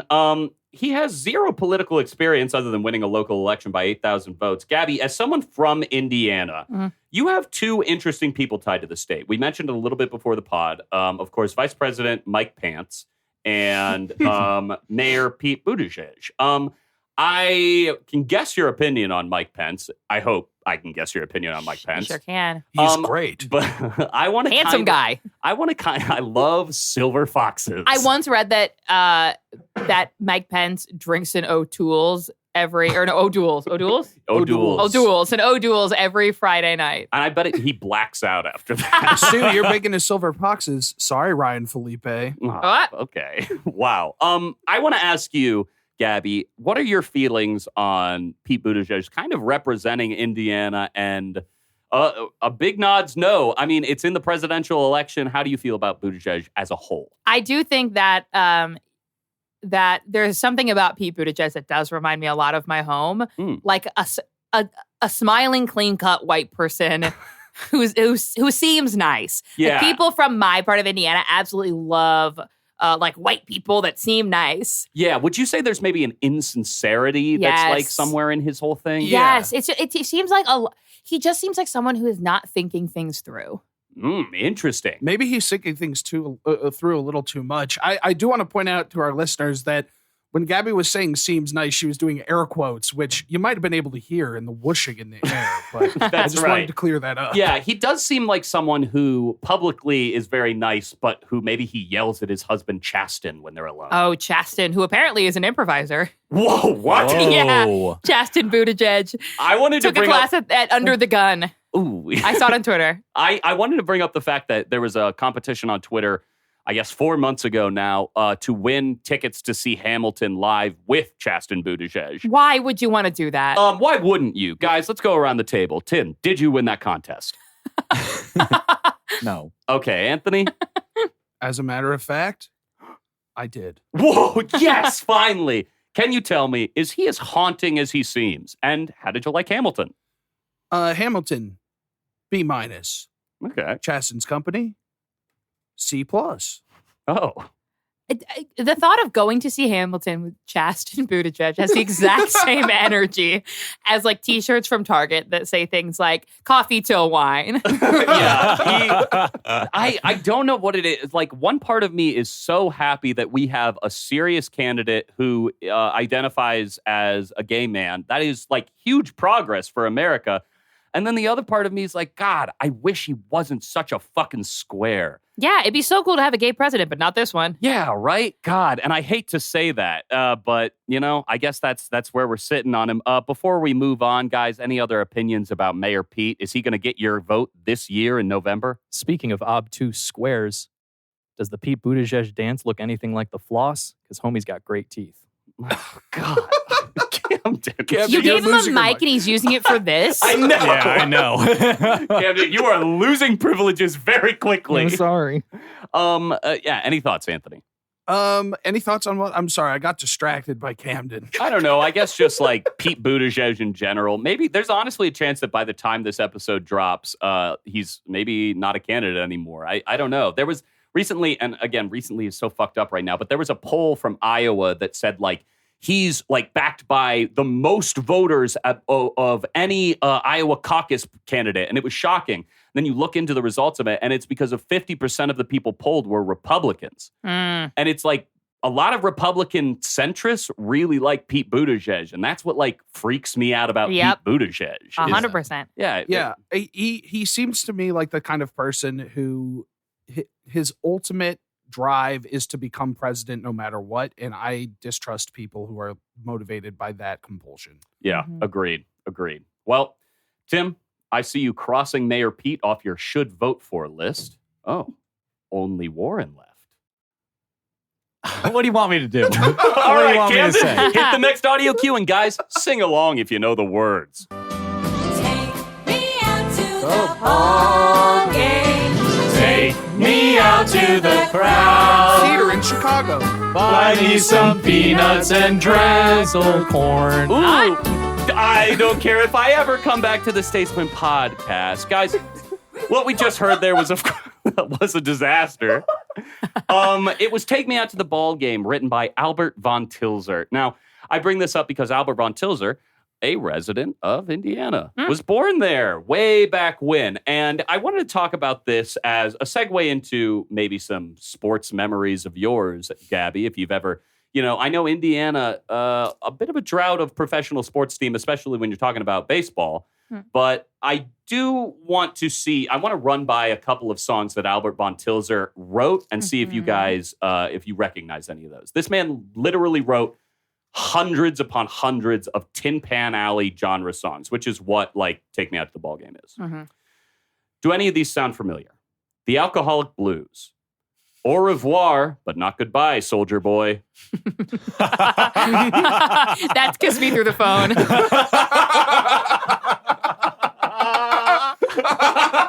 How about Chili Bean and Dapper Dan? That's a fun one. That's Jack and Diane. How about one called I'm Glad I'm Married? Or I'm the Lonesomest Gal in Town? Oh. These are all, I think the titles of these songs really describe what they're about. Anthony, do you recognize his iconic song, Honey Boy? Oh, yeah, I do. Yeah, Shia LaBeouf, baby. That movie's out of theaters. Yeah, it is. We are. But it's on Amazon Prime. Hell yeah. Shout out to Bezos. Take Me Out to the Ball Game was listed number 8 on the list of songs of the century for the 20th century. Pretty high up. We've all probably sang it. Getting a lot of nods from around the table. But Gabby, do you have any experiences from growing up with baseball? It's the American pastime. Do you ever throw a nice little white ball with your dad, perhaps? I know that I look like someone who probably doesn't know anything about sports. She's a girl. No, we're not. She's pretty, pink. But actually, I'm kind of a huge tomboy. I love soccer. No, no, I need to be hooked up to an IV, actually. Not really baseball. Would you say baseball is the most boring sport? I think it's actually kind of fun to watch. Here's my one memory with baseball. The Indianapolis Indians minor league team in Indianapolis. Once my mom's summer work outing, where like everybody brings their families, was to an Indians game. And that was fun. Nice. That's Wow. fun. How about the Pacers? You love the Pacers. I love the Pacers. When I was a kid, to be clear, I haven't watched a Pacers game in like 9 years. But when I was a kid, I apparently, like something cute I did when I was like 3 or 4 was like, I would love to pretend I was the announcer. And I'd be like, Reggie Miller. Hell yeah. Did you just continuously introduce people throughout the game? Yeah. And then you stopped watching, of course, when they traded Kawhi Leonard for George Hill. I stopped watching when, what was his name, who became Meta World Peace? Ron Artest. Ron Artest, when he started getting in a bunch of bar fights. Oh, yeah. A dark time. The menace, what is it? The Malice in the Palace. A big moment in Indiana sports. I want to talk to you specifically about, this isn't a pro MLB team. Going to college in Indiana, did you ever go to any Indiana Hoosiers games? That's, I believe, the University of Indiana's baseball team. Indiana University. Indiana, flip it around. Yes. Were you flipped around by that question? Oh, no, I wasn't. I didn't ever go to any Hoosiers football games. They're not good at football. They are good at basketball. Never went to either. But I would go there if I wanted to black out and hook up with someone on one of their sketch teams. Ooh, love that. Let's hook up with a final piece of audio from the segment that is also related to the Hoosiers. Let's hear it. Enjoy this. Pistachio. It is demoralizing to your opponent to repeat the phrase, "Who's your daddy?" Yes. Who's your daddy, Trent? Gabby, I don't know if you recognize that audio. It's from Master of Disguise, the Dana Carvey film. And in that, when they fight each other, they say, "Who's your daddy?" Which, if heard incorrectly, could sound like, "Who's your daddy?" Now, I want to play a game with you guys called Who's Your Daddy, where I will go one by one around the table, a single round, and ask you something about the term Hoosier. It's, do you have an explanation for where the term Hoosier comes from before we start? I've heard so many that I can't keep track of. Yeah, they looking it up online, there also isn't a single solid, this is where it came from. The best I could find was that it might have come from a Native American word for corn, which is like Hoosa, which became so tightly, it was right there with all the farmers of the area, so they became Hoosa men, and that became Hoosier men, and that just became Hoosiers. Regardless, Indiana has, Hoosier State. There's a million things named after them. Are you ready, Tim? I'm going to tell you something with the term Hoosier in it. You're going to tell me what it is. Cool. Here's an example. What's a Hoosier cabinet? That thing would be an upright kitchen storage solution with a workstation built in. Okay. Now, your question, what is Hoosier Hot Shots? Hoosier Hot Shots is when you light a piece of vodka on fire and then you butt chug. Piece of vodka. A hard piece of vodka. Do you know who they are? Are you asking me seriously? No. No, if you don't, that's totally fine, because that's a vaudeville musical quartet that played up and down the state from the 30s to the mid-70s. Would have been pretty interesting to hear them in this segment, no? Yeah. Well, Anthony, do you know who the Hoosier Bearcat is? Of course I know who the Hoosier Bearcat is. Pete Buttigieg. You got cammed. Unfortunately, that was a prolific 20th century boxer named Ernest Cutler Price, who was a giant killer known for fighting people above his weight class. Damn. Also from Indiana. Speaking of from Indiana, Gabby, you're going to get our last question. Yeah. And I think you might be able to get this one right. What is the Hoosier Hurricane? Oh, I'm surprised I don't know what that is. But if I had to guess, I would guess that it's when I go to Indiana University at age 20 to black out at a bar called Kilroy Sports and hook up with somebody from one of their sketch teams. This is getting oddly specific. No, I mean that could be kind of for anyone, and also with you. Well, guys, the Hoosier Hurricane is a classic wooden roller coaster found at Indiana Beach in Monticello, Indiana. Monticello. Oh, so it's. Do they just mispronounce it there? Because that, like, Monticello is like a thing. I don't know. I always heard Monticello. And there's a song from a song cycle that's like, nothing ever happens in Monticello, where I think he's talking about that Monticello. Wow. Did we all kind of like how I bragged about knowing culture and also maybe I can sing? No, you definitely can. You definitely can. So have you ever sang something like, going down the roller coaster at Indiana Beach? I've never been on the Hoosier Hurricane. I've never been to Indiana Beach. I thought it was going to be there's 2 theme parks in Indiana that like are decent. They're not good. That and then Holiday World in Santa Claus, Indiana. That's right. We talked about Holiday World on our last Indiana episode. It's just like based off of Christmas and like all the different shit and like Easter and whatnot. Yes, it's mostly Christmas, but there's like a bunch of different. There's like a Halloween land, which I like. That's where the Raven is. Ooh. The Raven? A Poe coaster. Oh. A poster. A polar coaster. It's an Edgar Allan Poe themed coaster. Yeah. Called the Raven. Yeah. Well, that's rad. Yeah. Damn. There's also the Pilgrim, I believe, which is we don't know how we feel. It's a Thanksgiving coaster that doesn't incite quite as much. It's like a 4-month-long water ride that is not particularly fast. Oh, no, it's not the Pilgrim. It's the Voyage. It's just Pilgrims on the sign. Well, regardless of the Pilgrims being good or not, while we transition into our next segment, I want you to talk a little bit about, if you could, Gabby, have you ever been called a Hoosier? I'm sure I've been referred to as one because basically it's just like a noun meaning a person from Indiana. In Indiana, that's the noun. And no one's ever used it as like a derogatory term. But it's not like a badge that you wear proudly? Not really. I mean, I love Indiana, and like I would say some of us may have seen me sporting my shirt that says, "Remember your roots, Indiana." And I was like, a carrot on it. Yes. Some of us have seen me wear that shirt. So based on the fact that I own that shirt, some might say I'm proud to be a Hoosier. Wow. Well, we've made it to the end of my segment. Okay. It's been a long walk. Out of 42 citizens in Popcorn, Indiana, how many citizens have I earned? I got to tell you, Stu, like 14. Whoa, shit. Hey, and that is fair. I do think this was a strange segment. And you know what? Whenever you start a new season, you always want to give people questions to ask that will maybe be answered by the season finale. The question I posed this time, how poorly can a segment go? We'll see, listeners. We will see. The question that you posed is it too late to back out of doing season 2? All right. Well, that was Stuart's audio segment. Stuart, you tickled my eardrums once again. Now we're going to move on to our next regular segment where we explore Indiana, not with our ears, not with our smellers, but with our tasters. So what I've prepared for you all today is a little bit of a Indiana legendary dessert.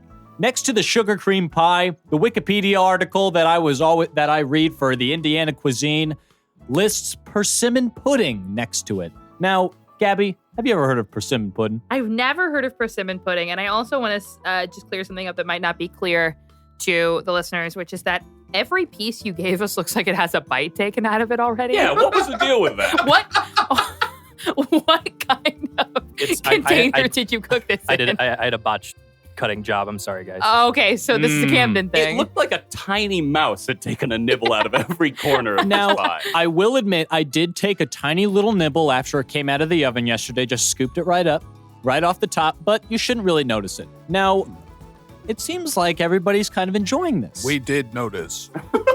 It's not pudding. Yeah, it is certainly not pudding right now. I think I left it in the fridge. I left it in the fridge. Yesterday, it was a little bit softer of a consistency than it was yesterday, but I think leaving it in the fridge a little bit too long solidified it. Do y'all like persimmons in general or have like familiarity with what they are? What are they a is big that? thing in Indiana? It's like a like a sweet fruit that's kind of the texture of a tomato. So it's a little weird texturally. Like everybody I know who has like texture problems with food, like mushrooms and stuff, like all the classic examples, like tend to not really love persimmons because the taste doesn't match what your brain is associating with the feeling of cutting into it. But I think they're really interesting and cool, and they don't. Hey, To describe a fruit as cool. They're cool. hey, I think they're neat. And I think this pudding is pretty neat. I don't get too much of the persimmon flavor out of it. There's definitely more like of the baked sugary kind of element to it, but I think it's great. And I think that it's soft. It's a little bit chewy in an exciting way. This tastes like banana bread.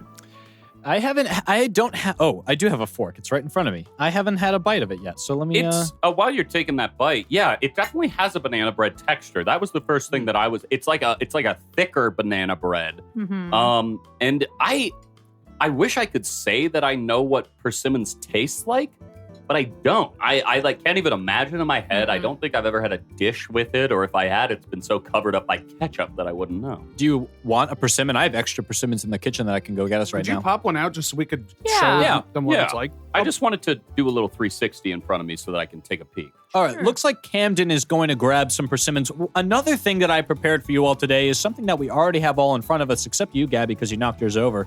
But the state drink of Indiana Is water. Is water, baby. Oh, that's so embarrassing. The state drink, like that is such the Pete Buttigieg pick of state drinks. Worst part about water. Worst part, 2007 is when they designated it the state drink. Oh, that's it's something I will say is that Parks and Recreation does do a pretty good job about capturing Indiana.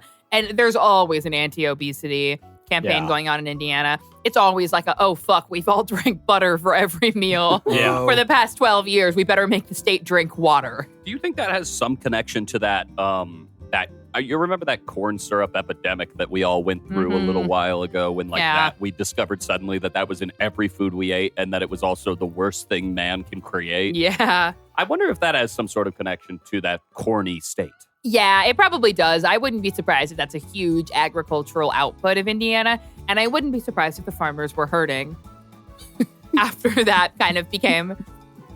once we canceled corn syrup. What on earth? Tim just returned with the persimmon. He had to help me out because I realized when I got to the fridge, I had no idea what a persimmon looked like, so I didn't know what I was looking for. And what you just dropped down looks more like a red pepper than anything This is bizarro. Yeah. Take a bite.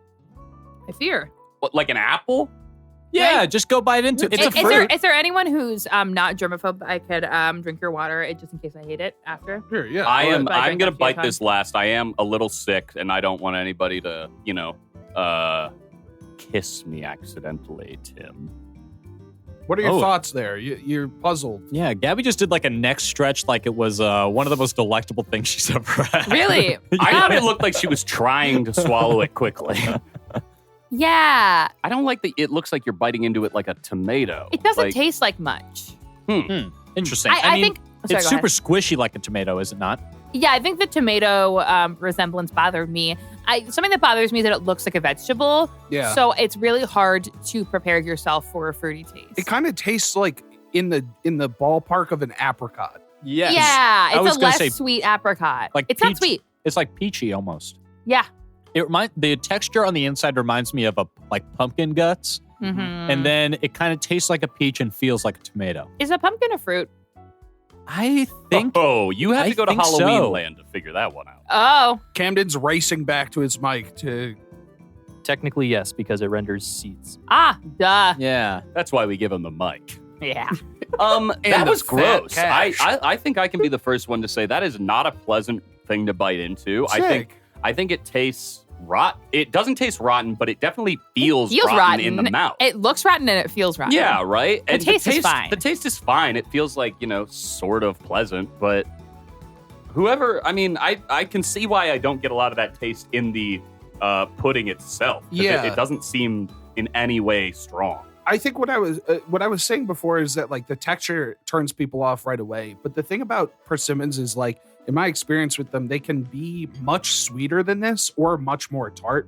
And I think that Like, I think that how ripe they are has a lot of effect on the flavor in a way that it doesn't in a lot of fruits. So it's definitely like the strangest fucking thing. Yeah. But I'm not mad at this pudding at all. I would definitely eat more of it. What do you think? Yeah, I think I wouldn't seek it out, but I think if it were at a dinner party I was at, I would eat it. And you know what? I think if I was some sort of like fruit Santa and I came down the chimney of a famous rock and roller to hand these out to his family, I would give one, well, Gene and his family, I'd give one persimmons. Okay. Are there any other foods that you commonly associate with the state? I don't know.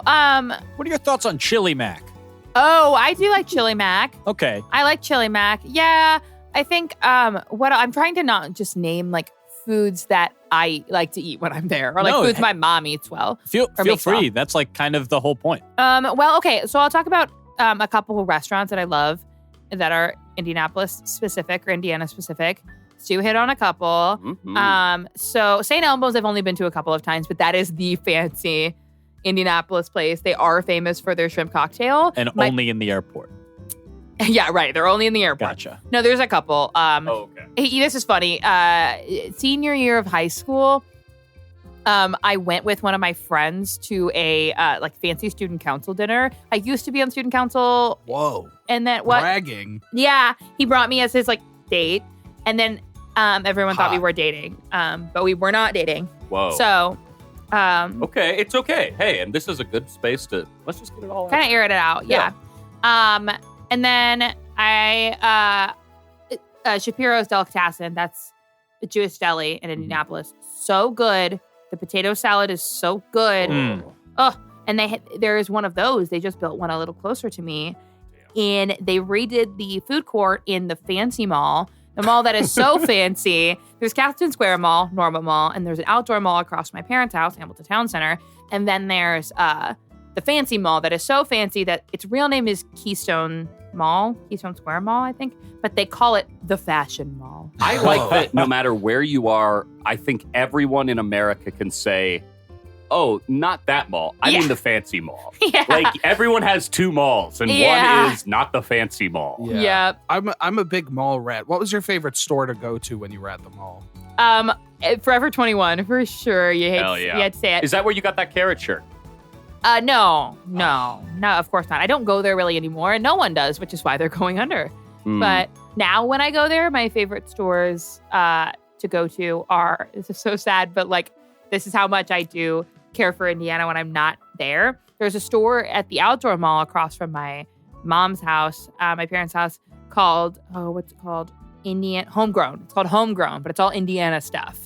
And it's like Indiana t-shirts. My mom bought me a t-shirt once that has State of Indiana and says she grew up in an Indiana town. The first lyric of Tom Petty's Mary Jane's Last Dance. Oh, that rocks. Yeah. It's a little bit of an ugly shirt, but like, it's the thought that counts. Are there any shirts in that place that have the full lyrics to Take Me Out to the Ball Game? No, actually, no. But there are some that have the full lyrics to Back in Indiana to the tune of Back to the USSR. You know, Gabby, we have to rate this delicious persimmon pudding out of something. So those 42 civilians living in Popcorn, Indiana, how many of them am I claiming for my own? I'd give them 36. Wow. Okay. I kind of just threw out a number. Don't get that excited. Now, how would you rank this persimmon itself? Like 17. Oh, shit. Is that better than I did? Yeah. The persimmon beat me? Wow, okay. I have a lot to think about tonight. All right, so we've tasted the tasties of Indiana. We've smelled some stuff. We've listened to some stuff. Now we got to use our old oculars. Anthony, why don't you take the visual segment away? I hope you're ready, and I hope our listeners are ready, because there is a whole bunch that has changed about the slideshow. I can't believe what I'm looking at here. And listeners, if you want to look at this stuff, you got to go to patreon.com/Statesmen podcast and donate $2. Yeah, we'll email it straight to you while the episode is releasing, so you can look at it on the day of instead of waiting for You won't Instagram. just get a notification in your podcast app. You'll get one on the email as well, and then you can open up a PowerPoint style file and just look at it right there on your phone. And if there's anything people love to do, it's things. All right, y'all. The very first slide is very different. And Tim, why is it so different? It looks like you're using a Times New Roman. Yeah, I've moved on from Calibri, but I'm also experimenting with a little color. I'm talking a red font. Did I get Times New Roman right? Yeah. Nice. That's my favorite font in which to write an essay.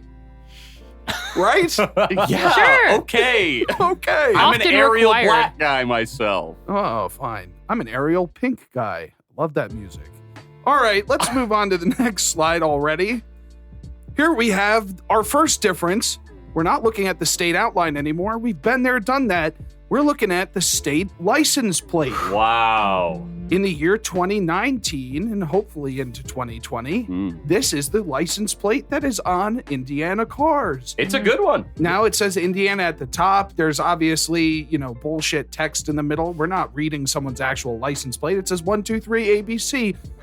A famous Indiana resident would be pretty happy about that one.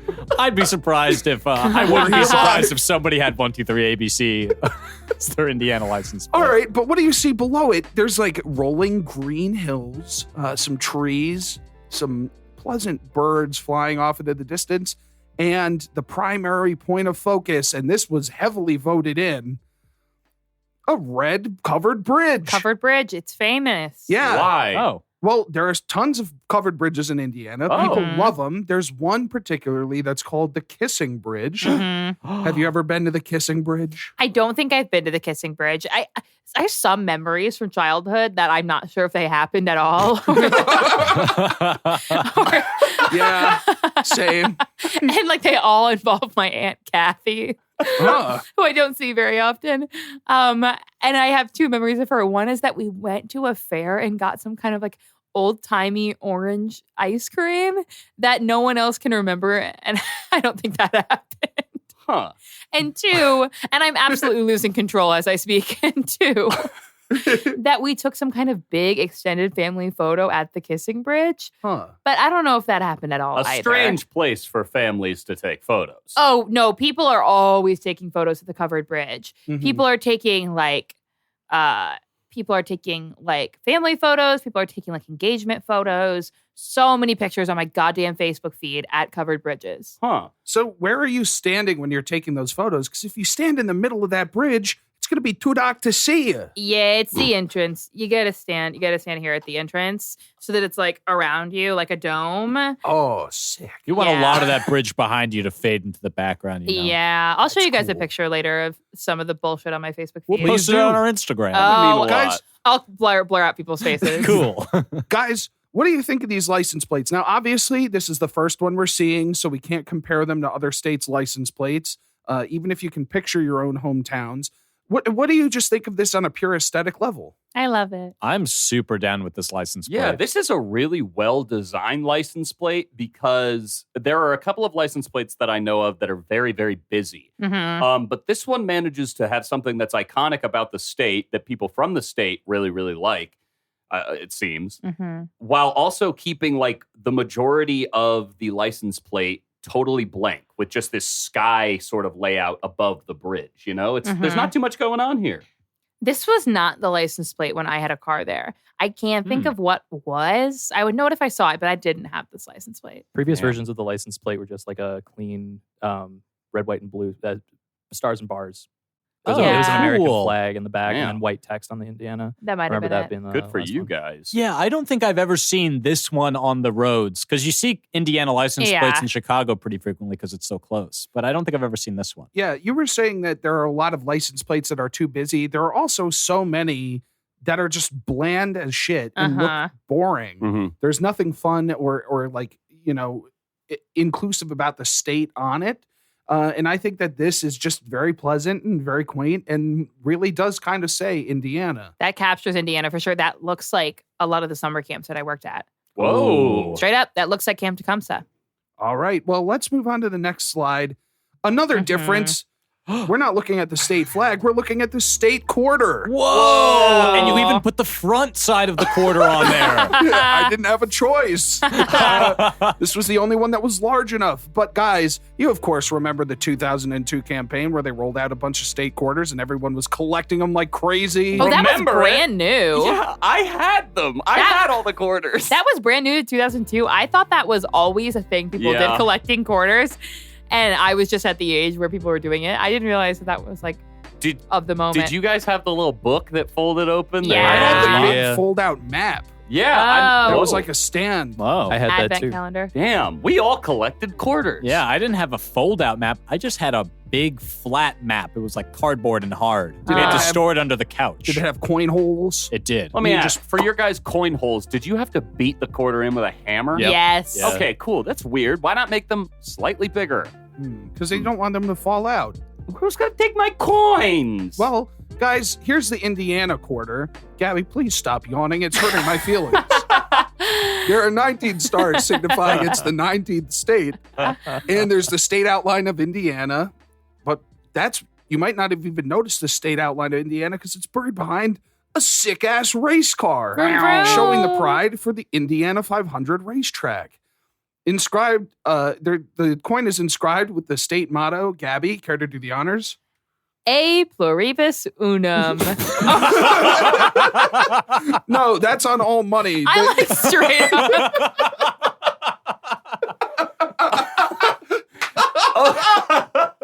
Oh, no. The state motto is Crossroads of America. And then, of course, it's inscribed with 1816, the year that Indiana became a state. Guys, what do you think of that coin? It's pretty sick. A race car? Yeah, I'm down with the fucking race car. That's pretty cool. It could be a lot of worse things like steel industry. Corn. Mike Pence. Oh, Sure. what about Mike Pence's face like George Washington's, the profile on the other side? That could work. Ugh, ugly. Hey, if I see a Mike Pence profile, I'm swiping left. Okay. Guys, I think this is an interesting coin, and I think that we're setting the bar pretty high. We're setting the bar pretty high for our expectations this for the coin rest of the is state definitely coins. number one out of all the coins we've looked at so far. This is going to be hard to beat for me, especially when I was a kid. In 2002, are you freaking kidding me? I wanted a race car bed. Now I'm getting a race car coin. 2002, Like I was it's more too old for a valuable. race car. Like a 25-cent coin's more valuable than a bed. Yeah. Great coin. Gabby, you ever walk around Indiana with some change in your pocket? Sometimes. Okay. I'm trying to walk around Indiana with some change in my pocket because most people in Indiana, well, they are Republican and Christian. Boom. Oh my God.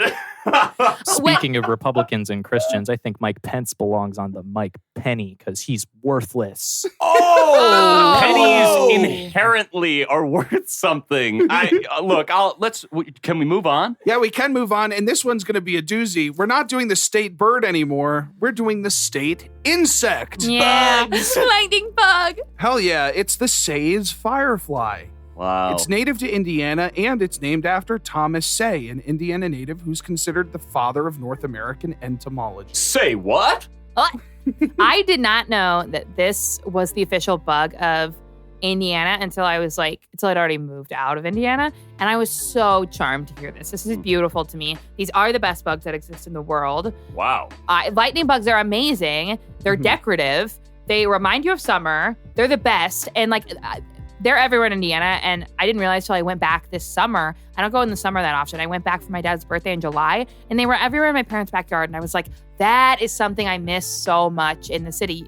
They are here, but You know what they don't do that's also really fucking cool? They Sting. don't bite. Yeah. Yeah. Oh. A bug that bites, I'm not down with. Yeah, me neither. I grew up in a place where we had zero. We never had any of these. So Really? the first times I ever saw them were when I was visiting family in Ohio in the summer. And I remember seeing them and just being blown away because I didn't think they were, one, real, Yeah.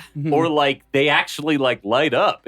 I know. It's exciting. Yeah, They're when magical. When you saw them, you could not believe your eyes. 10,000 for your life. Oh. Guys, I think this is a really interesting shot of this insect as well. It's mid-flight. It's got its little butt glowing, and it's got big antennae. I think this is a really interesting pick, and hopefully we'll see some more variety with the state insect than we did with the state bird. I think it's going to be a fun change. I think that's a promising adventure. Yeah. I love bugs. I really do like think you bugs. guys are starting with the best bug. I kind of agree. There's Yeah. like 3 bugs that I think could be in the top 5 with this one, and yikes. Well, it may not be the best bug, but it's certainly the brightest. Let's move on to the next slide and see Evansville. Now, you might be wondering why I pulled Evansville. It's because we didn't touch on it last season. It's the 3rd most populated city man. in Indiana. Oh, no. This is how we're doing it. We're just going down the list. Now, guys, here's Evansville. It's just a bland city with a bland river running through it. Looks like there's a highway shooting through in the back, maybe, Yeah. Tim? Yeah, I'm seeing a beautiful looking road over there. I'm seeing an also really thicky water highway. Gabby, you ever been to Evansville or? I haven't. For 1 second, I kind of considered applying to University of Evansville when I was a senior, because I guess they have a really selective acting program. I don't think it's, well, I can't say I don't think it's good. I don't know that it's good. I think I just was drawn to the fact that it's selective. So, Yeah. I wanted some sort of sick validation. Power is everything. Yeah. But I will say, looking at this photo, not powerful at all. I can't imagine the bright lights of Broadway have ever shined down upon Evansville. You can't think. My friend Taylor's from there. Credit where credit's due. Just for some geographic reference, since I'm on miking, I can give this to you now. That's the Ohio River right there. On the other side is Kentucky. So this is at the very, very, very south. Wow. This is southern Interesting. Indiana. This is deep down there. Damn. Mhm. Do you see any anything that's indicative of the fact that it's southern Indiana in this shot? Not really. Other than the Ohio River. Yeah, when I think about Evansville, this is where I think about, like, my friend Taylor is not like, she's the only person I've ever known from Evansville. She isn't like, it always seemed like she was pretty much just like me, but I would picture Evansville as like my sign of like, that's a different version of Indiana. Huh. Oh, I guess if she is from the south part of Indiana Yeah. and you're from the north. I'm from Central. So it's like, I think of Indiana, and I didn't spend a lot of time in like, I didn't drive around Indiana or like, the farthest I go is like an hour away for camp. But like, I think there's like northern Indiana, which is like Chicago suburb Indiana. Then there's central Indiana, which is Indianapolis, Indiana. And then there's southern Indiana, which to me is like kind of Kentucky related. Mm-hmm. Like if anybody, I think some people picture people from Indiana having like kind of rural dialects. I wouldn't call them southern dialects because Sure. it's not southern. But I think like some people kind of picture people from Indiana kind of talking like this, which like they don't. Indiana. Yeah, Indiana. But in my head, I've always thought if they did, they'd be from like Evansville. But I Interesting. don't actually think people from Evansville are like that. Evansville's not popping, y'all. It's very, very small. There's not a lot of dense city action here. Why don't we check out the next slide? Because I've got some high hopes about this one. It's South Bend, the 4th most populated city in all of Indiana. And very close in proximity to Notre Dame. Mm-hmm. Rudy. That's right. And just Rudy. look at that bend in the road. There's that South Bend that they're all talking about right there. Yeah, and all right, y'all, there's a body of water, some dense green, lush green life off to the side, and then a big city stack right in the middle. What do you think of South Bend, Indiana? Ugh. Fine. Dreary, kind of Dreary's a boring. good Yeah. word for it. Again, we're comparing a lot of things to Pete Buttigieg. This is his city. He's the mayor and king of it. And I can kind of see why. Like, it seems fine. It doesn't seem particularly interesting in any way. Pair Yeah. of khakis if it was a pair of pants. Yeah. I agree. Some nice photo ops on those bridges on the river. I think that those are kind of pretty, especially that one towards the top there. Sure, yeah, there's a white sort of interesting bridge over there. I don't know. Did you ever consider going to Notre Dame? No, I was not smart enough. My cousin went there. Maybe 2 of my cousins. Is Notre Dame a smart school? Notre Dame's a very Yeah. hard to get into school. Oh. Damn. It's a STEM. It's a STEM. Whoa, and I'm sure you've heard the Statesman campaign to keep Anthony out of STEM. Oh, brother, I've heard it and I've worked on it. Thank you. I'm volunteering. I'm at the polls. I'm sending the Bernie text being like, we're at another crucial fundraising deadline. Anthony's about to apply to a science program. Guys, South Bend historically has a lot of problems with race relations. It's, got KKK activity, unfortunately, bad past. Hopefully something that it's improving upon. Not with Pete in office. Right. That's a huge problem with his campaign. Mm-hmm. Yep. Well, I hate to end that on a dark note. Why don't we move on to the next slide? Here we see White River State Park, Ooh. a 205-acre state park and designated cultural district in downtown Indianapolis, which was founded in 1979. Extremely famous for its access or proximity to some of Indianapolis's most renowned attractions. The Indianapolis Zoo was opened in 1988 as a feature for the park.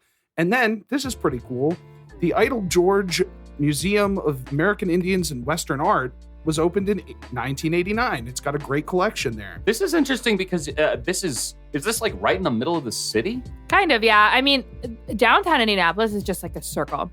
Okay. It's the Circle City. So it's one monument of like a woman holding a torch or something. And then there's like the main city around the circle, and there's a few buildings out, and then it kind of goes out and out. But downtown Indianapolis, very small, and the rest of Indianapolis spread out and pretty suburban. So it's a huge city geographically, but the urban area is actually pretty small.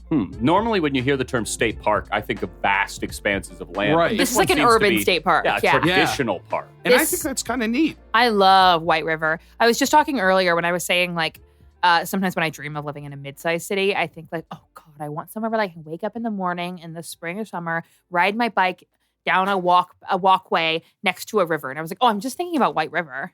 Huh. Yeah. This is the perfect place. Well, I wouldn't move back. It'd be so easy for me to move back. And let me tell you, I choose every day not to. So yeah, Tim, if you were into this sort of thing, this would be a great place to sit and read a book. I think that this is just a gorgeous, gorgeous stretch of land. It's almost kind of like the National Mall kind of feel because there's like a long pool and then just lush green and like steps. But also, I wasn't finished with my notes yet. Stu, you're going to love this. It's also home to the first and largest IMAX 3D theater in Indiana. I love IMAX. Oh my God. It feels like you're in a movie. I saw Kilimanjaro in IMAX, a film about someone climbing Mount Kilimanjaro. Because one year, my mom's summer annual work outing was to go to all the museums, I think, or maybe just the State Museum that has the IMAX. Yeah, the State Museum is also right by there. And then there's the Farm Bureau Insurance Lawn at White River State Park concert series every summer. Oh, honey, that's where I saw the WZPL Birthday Bash 2014 headliner Ed Sheeran, opener Cher Lloyd, MKTO, and A Great Big World. Hot Shell Ray was going to come, but they canceled. We're going at it tonight. There's a party on the roof, top of the world. Hey, that sounds like a rough festival lineup. Yeah, I forgot to tell you guys also, this reminded me. I can't believe I didn't mention it when we were talking about Don't Forget to Be Awesome, the Nerd Fighters, Vlog Brothers, Hey Hank, It's Wednesday. Let's go back. John Green, famous Indianapolis resident, and The Fault in Our Stars takes place in Indianapolis, the film where sick teens fall in love. Nice. And they famously have a picnic on Funky Bones, which is in the, I don't know if you talked about the Indianapolis Museum of Art, but it's like near here. Nope. Kind of. Well, kind of far. Anyway, the Indianapolis Museum of Art has like an outdoor thing, and it's like a little skeleton bones from a goat skeleton. Funky Bones. Interesting. Yeah, and then it's like you can sit on them and climb on them and stuff. So they have a picnic in The Fault in Our Stars. Is the girl's the one who's sick, correct? It's Shailene Woodley? So they're both sick. She's presently sick at the beginning. No spoilers. Anyone's guess which one dies at the end. Oh God, I hope it's not the other one. I don't know. And Ansel Ansel Elgort had sarcoma and had to have one of his legs amputated. That's true. Damn. Wow. There's a thing that goes, the circle of virgins and teens with one leg is a John Green, a visionary. I don't. It's turtles all the way down. It's guys. turtles all the way down. So, any more comments on this park itself? It looks like a great place to sit in the sun. I'd love to take my kids there. I Nice. had lunch with my parents there after I snuck into a marketing convention saying I was a marketing minor so I could meet Mindy Kaling. Whoa. Looks like a great place I can get a whole bunch of mosquitoes bites. Well, Mosquitoes bites. let's move on to the next slide. Here's Indiana Dunes National Park. Oh. And in this shot, we see some rippling water and then a giant sweeping dune, almost like the surface of another planet. And you can see how large that dune truly is because there's people for scale walking in the water, Yeah. sticking their toes in this sand and the mud. No, you're right. Tim, you're a famous friend of sand. You ever been to these dunes? No, I've been to the Michigan dunes before, and those are pretty similar. Gabby, you been to these dunes? I have not. I've thought about it. What stopped you? I don't know. They're kind of far. I mean, they're close to us here in Chicago, if I remember correctly. Or maybe they're in the South. I don't know where these are. Relatively close. That's Lake Michigan right There there. we It's go. just right around the corner. There we go. Nice. It's a 15,067 acre national park that stretches through Porter and LaPorte counties in northern Indiana. It was established as National Lakeshore in 1966, but it didn't become a national park until early 2019. It contains, but does not own, Indiana Dunes State Park, which is owned directly by Indiana. It contains several historic sites, such as an old trading post. Very fun. You like to barter, Gabby? Oh, yeah. I love to be bartered. Isn't that what it's called when my dad sells me to somebody else so they can marry me? Yes, Yeah, it is. that's fun for me. There's also a cemetery. Stu, you like to die? Ooh, I love the sweet embrace of the cold skeleton, Funky Bones himself, the And- devil. Promo And then code it skeleton. contains several homes and farms. Tim, you like pulling fruits from the earth? Yeah, my persimmon's my favorite one. Hey, it contains designated natural areas such as prairies and bogs, and it's a popular area for camping, hiking, horseback riding if you're a horse girl, and bird watching if you're a bird boy. And in the colder months, you can cross-country ski. How do you feel about that? You like those activities? Do you like to cross-country ski? I honestly am watching this thinking, like, I should go here in the summer. It sounds nice. I don't know how Yeah. you're going to ski on the sand ski? Yeah, no. I think at that point it would be covered in snow. You're telling me what? Yeah. A snowy beach? I think you ski down the dune. Well, Whoa. there's also so much more to the park that's not in this very picture. I think No, there this is is a the whole lot of, thing. like, flat. I think there is a lot of flat land within those 15,000 acres. Huh. Interesting. I love any national park, first off, and I love Mhm. any national park a little bit more when it has water in it. I And agree. This one being right on Stu. Lake Michigan, ooh, Yeah. would I like to roll my towel out and get some sun? Yeah. Damn. Well, Gabby, you haven't been here. Let's see if you've been to this next place, Connor Prairie. Yeah, It's located in Fishers, Indiana. sure is. It's a living history museum that educates visitors about 19th century life with costumed reenactments and old-timey activities. The museum is most famous for preserving the home of William Connor, a businessman and politician who was instrumental in the establishment and growth of Indiana's territory. There are several interactive exhibits that allow you to participate in building a windmill, woodworking, metalworking, and flying in a hot air balloon. Oh. They also offer a variety of themed camps for children focusing on archaeology, science, art, adventure, and more. In this shot, we see two prairie girls in bonnets helping some modern kids jump rope. Yeah, speaking of Yeah. modern kids, one of them has a bunch of bracelets on, just like your wrist candy you got from the rave, Anthony. Did you get those from the snake pit? Hell yeah, baby. This place looks rad. Is this like a field trip location? Oh, yeah. A ton to say about this place. It is a field trip location. My field trip there in the second grade got rained out and canceled. Aw. I know, but I went a couple times. A few things. One, it's a goddamn miracle that I never worked here Yeah. as like a little pioneer lady. Yeah. And isn't that shocking? That's in my Or like hometown. I never worked Or there. a camp counselor. Yeah, I was a camp counselor a lot around Indiana. unfortunately, not very cool facts about me, but I do stand the YMCA organization based on my own experiences with it. Interesting. That's not cool these days? Well, I think it's kind of lame to... Okay. Yeah. The YMCA of Greater Indianapolis, I was a beloved camp counselor for 3 to 4 years. 2, they do a sick-ass thing called the Headless Horseman here. Also, again, incredible that I never worked there. It's their Halloween thing. They do a big, big show where they act out the legend of the Headless Horseman. Whoa. I know, it's scary. Just to hear it puts I shivers know. down my spine. 3, they do concerts on the prairie or whatever in the summer, and they do this really big deal. I don't know if they do it anymore, but they used to do a Beatles cover band that was like very high production value. And one of my high school interests was, of course, the Beatles. Uh-huh. And so then you really appreciated what I did earlier. I had to go, oh, well, I think I've kind of been clear about how I felt about what you did earlier. You have. Yeah, Conner Prairie, we drive by it all the time. Wow. At the end of the day, we drive by it all the time. Yeah, I'm happy that you brought up the Headless Horseman. That was originally what I was going to have on the slide because it was such a cool image. Yeah. But I figured that without the proper context, we wouldn't really be able to dive into the meat of what the site actually does. I thought this was a little more representative.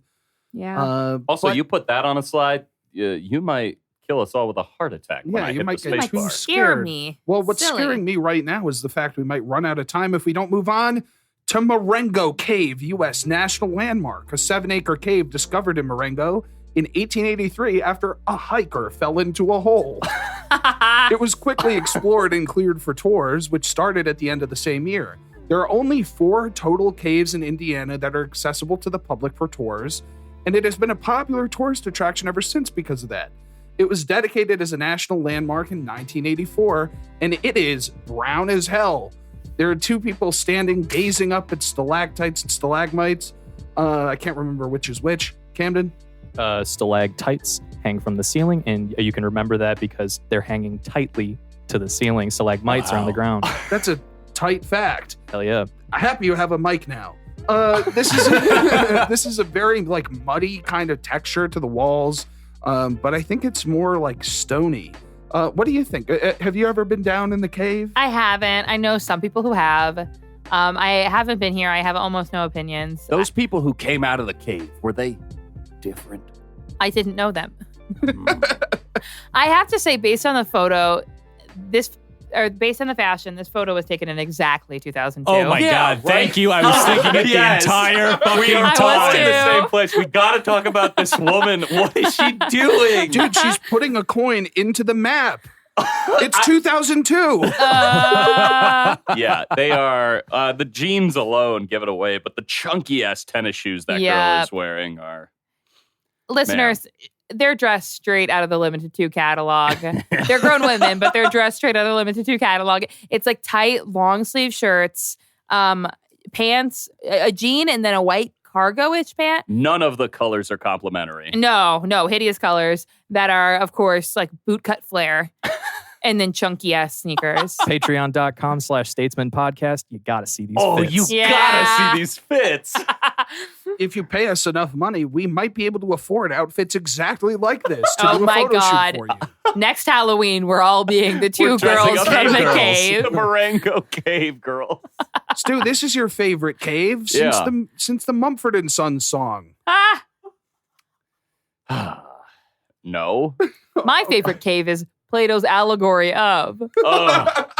Honestly, sometimes when I'm finishing my segment, it feels like I'm the only educated one standing outside of the cave. Don't you know that, Oh, Gabby? Yeah. I know that feeling. Yeah, for the visual segment, I was actually considering this season I wouldn't make a slideshow. I'd just make shadows on the wall for you to look at. Oh, boy. Have you read it, Stu? Yeah, have you read it? I know Tim hasn't, but have you? Let's move on to the next slide.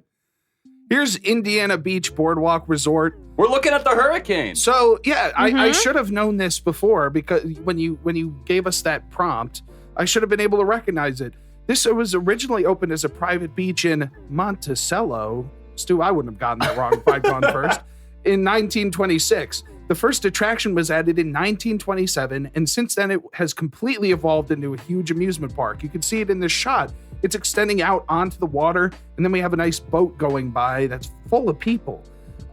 It's got 43 attractions, including 6 roller coasters, a haunted house, bumper boats, a log flume, a Ferris wheel, an arcade, a shooting gallery, and a paddle wheel riverboat called the Schaefer Queen. That very boat right there. The most famous roller coaster in the park was opened in 2001. Not a Space Odyssey. Any guesses as to what it was called? Fuck up. Could have been the Hoosier Hurricane. Nope, not the Hoosier Hurricane. Fuck me. I bet it's called the Husk Me. No, Dawn to Husk. There we go. I have forgotten the question. What the most famous roller coaster that opened in 2001 was called? Who's your daddy? Nice. Camden? Kind of like. Does it have anything to do with the word tip a canoe? Nope. Damn. It's called the Cornball Express. That's why it's Stu's favorite roller coaster. Come on. Yeah. The park also features hotels and campsites. There have unfortunately been some safety concerns, injuries, and tax disputes throughout recent history. Tax disputes. But the park remains a popular tourist destination for families and tourists despite all of that. Guys, what do you think of this beautiful park? To qualify my reference earlier, this is actually on a river. This is a very wide part of the Tippecanoe River. Sure, we've heard of it. Tippecanoe and Tyler, too. Yeah. Speaking of AP history. So this is about halfway between Chicago and Indianapolis in the northwest quadrant of Indy. Man, seems like we should take a road trip and stop here both ways. There was an 18 and over club in Tippecanoe called Club Tippy Whoa. Hell yeah. that all the cool kids would go to on the weekends. Hell yeah. Let's go to Club Tippy. They probably wouldn't let us in. They shouldn't let us in. We're at Tippy tonight, girl. Hit us up there. Wow. Hope they don't tippy that boat over. There's a lot of people. That's a really good point, Camden. And with the safety concerns about and this tax place, disputes. yeah, I'm freaking out. There is a whole controversy section on the Wikipedia that is a thrilling read. It's a tab that you can click into. I have to say Damn. exactly 2 things about Indiana Beach. One is that this looks like exactly like a amusement park you'd build on Roller Coaster Tycoon. It looks like it was built on Roller Coaster Tycoon. 2 is at the end of the day, me and my ex were always talking about going. Oh. It's okay. It's okay. Well, if the Statesmen ever make a trip up there, you're definitely invited. Thank you. All right, guys. Well, this has been a ton of fun. Why don't we end our stay at the Indiana Beach Boardwalk and in Indiana itself with the final slide?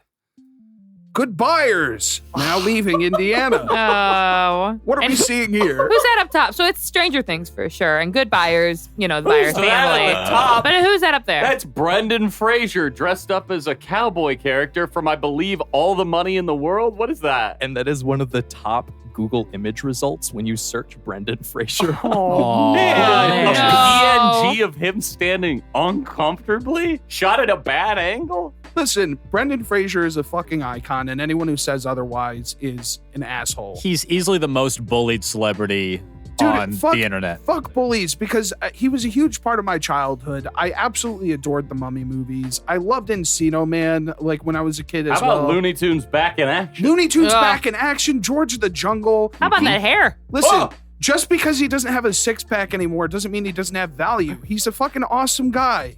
If we've learned anything over this episode, it's that sometimes in the theater business, people are just judged on their looks, and that stinks. I like Brendan Fraser. Well, we've seen Brendan Fraser, and that one didn't hit for you. How'd the other slides do for you? Out of 42 residents of Popcorn, Indiana, what would you give that slideshow? Gotta give it 39 or 40. Wow. He did good. He hit on Conner Prairie. Wow, you really, Anthony, congrats on being the best out of all of us. Yeah. I guess now that I think about it, did you know that I was from Fishers? I did not. Wow. Yeah. Okay. Not Then- not coming in. He had no idea about Conner Prairie. That's cool. Yeah. Impressive stuff. Is Jenna also from Fishers? Who's Jenna? Jenna Fisher in Oh. the office. Famous Indiana Oh resident. my God. All right. Can't Well, lower my score now. we've explored Indiana with our eyes, with our ears, with our tongues, and with our nostrils. So we're going to move on to our last regular segment where we go around the circle, starting with Anthony, to Gabby, to Stuart, then to myself, to talk about how Indiana makes us feel. Anthony? I was listening back to our first Indiana episode to make sure that I didn't cover anything that I covered in the previous slideshow. And at the very end, I said that I never really thought about Indiana, and I always considered it kind of a drive-through state when I was on my way to Chicago. Since the time of that recording, I would say that my opinion has completely changed in a very positive way. We had an absolute fucking blast in Indiana when we went for July 4th. We went to Nashville, Indiana, which you mentioned earlier, and we stayed in a cabin, and it was the most fun. It was a great group of friends, and just a lovely area, like very small town vibes. Brown County State Park was fucking incredible, like mouth-wateringly delightful. Yeah, we took an incredible drive. I really, really loved it. You weren't there. In the drive? Were you? Yeah, I was in the car. Oh, okay. Yeah, sorry, you were. Sorry. I thought you were doing a bit. My bad. Anyway, I'm not doing a bit when I say Indiana really grew on me. You know, obviously, it's rough politically. It's rough in terms of its tensions. But I think that, and it's rough in terms of its struggles with the opioid epidemic. It's getting hit very hard, as is most of the United States. It's a major problem. I do think there are elements of it that are still pretty boring. And I don't think I could live there for a long stretch, but my intrigue has been piqued. I've got to go back. I definitely have to go to Indianapolis. I can't believe I've never been there before. I got to go to that state park and sit there and read a book. I really like Indiana. I think it's still got its flaws, but it is growing on me. And I think over the next year, it will continue to grow on me if I keep meeting delightful people like you. Oh, my heart. I love Indiana. Obviously, it's my home. But I do think just in general, Indiana is so homey. There's a coziness and a humility about Indiana. Like when I picture Indiana, and this might have just been like my childhood and also me romanticizing my childhood, but when I picture Indiana, like I picture being like 9 years old in the yard of the first house I lived in, which is like a big yard with a ton of trees, and there are a bunch of fireflies, and like someone's got a fire going, and someone's making popcorn. Like I have one of those candles that's supposed to smell like Indiana, and it's like popcorn and apples. And yeah, it has so many flaws. It's politically repugnant, and there are so many people. It's funny, every time I go back, I'm like, really, I don't like the people here. But sorry, I got distracted thinking about the last time I went home during the summer. We had dinner at this lunch at this place that is on Rice Reservoir on the lake. And when I went to the bathroom, there's a flyer saying, advertising an event where you can do yoga by the lake and then get in your boat and do Sunday worship in your boat at the restaurant. It's like yoga, brunch, and worship all on your boat. Wow. Jesus. So if you need to know what my hometown's like, that's pretty much it.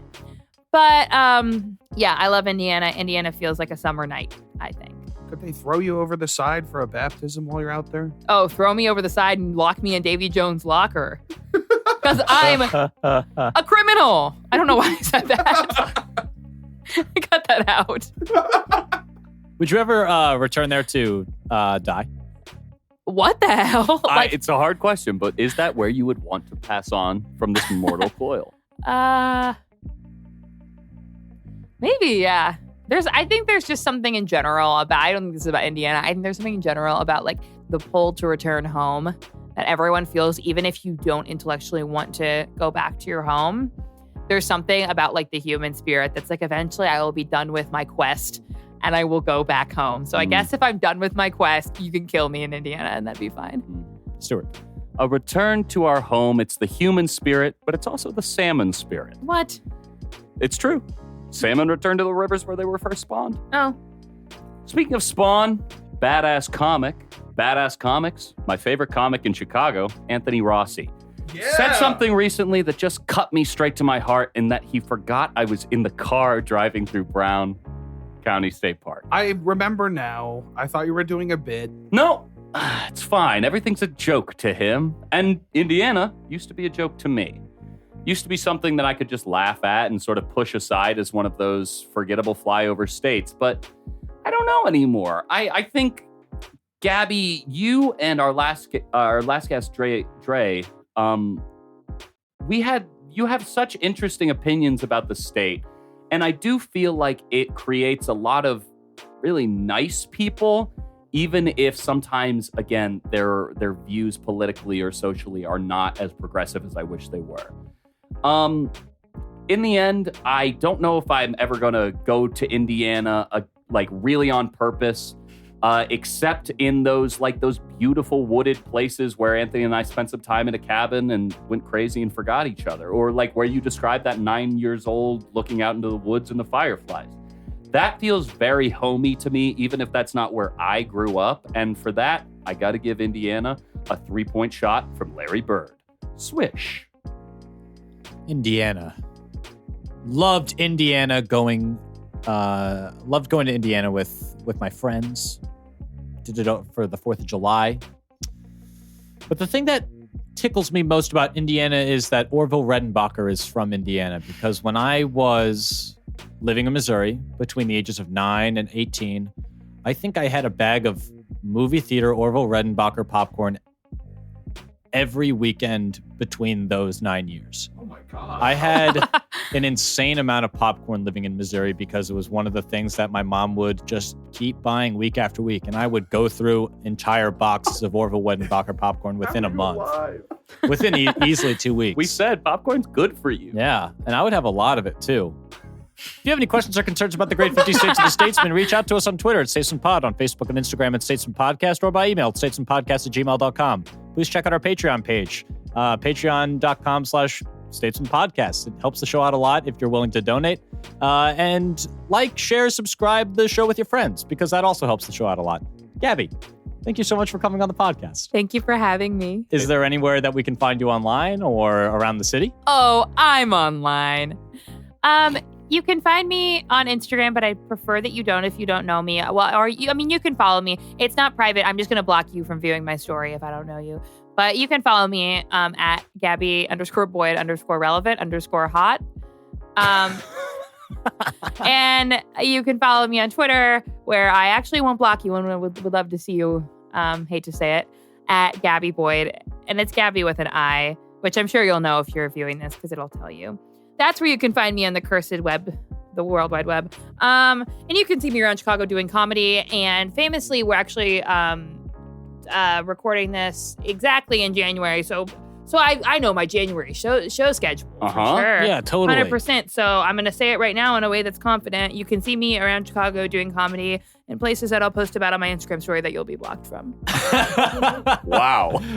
Gabby, it was an absolute delight to have you on. It was such a pleasure working with you this past year on Public Decay of Affection. We had some of our favorite scenes during our improv run, and then actually in the show itself. And I can't tell you how lucky I am to know you, let alone have worked with you, let alone be friends with you. And I think that you're truly one of my favorite performers. You're such a great energy, creatively and just, personally. And, doing dark web with you was one of my favorite things I've ever done. So thank you so much for being here. Anthony's my favorite scene partner in the world. Gabby, I can't say it enough. You're an incredible performer. Every time I saw you work with Anthony, you bring up everyone around you in such an incredible way. You have the most expressive eyes in Chicago. And I want to thank you so much for coming on the podcast. It was a real pleasure. Thank you. Dark web made me cry literally every time I saw it. Oh my God. Cry laughing. It was amazing. Well, hey, on behalf of my junior statesmen, Anthony Rossi and Stuart Highcar, do you have something to say, Anthony? Season 2, baby. Keep listening. It's unbelievable. Season 2, just like Stranger Things, longer, better, in all ways. Content. On behalf of my junior statesman, Anthony Rossi and Stuart Highcar, I'm your elder statesman, Tim Ferrari. State positive. Where's Will? Evil is inherent. The Queen killed Princess Diana. The book Da Vinci Code doesn't exist. Mail order copies of your enemies' bones. Photos of people with teeth in their knees. A Facebook where everyone from your hometown is married. Absolutely everyone. To each other. And you're married to them now, too. YouTube comments. Your checking account balance. The cinnamon challenge. Dark web is the only web. Dark web is the only web. Dark, dark, dark. Now do the Harlem Shake.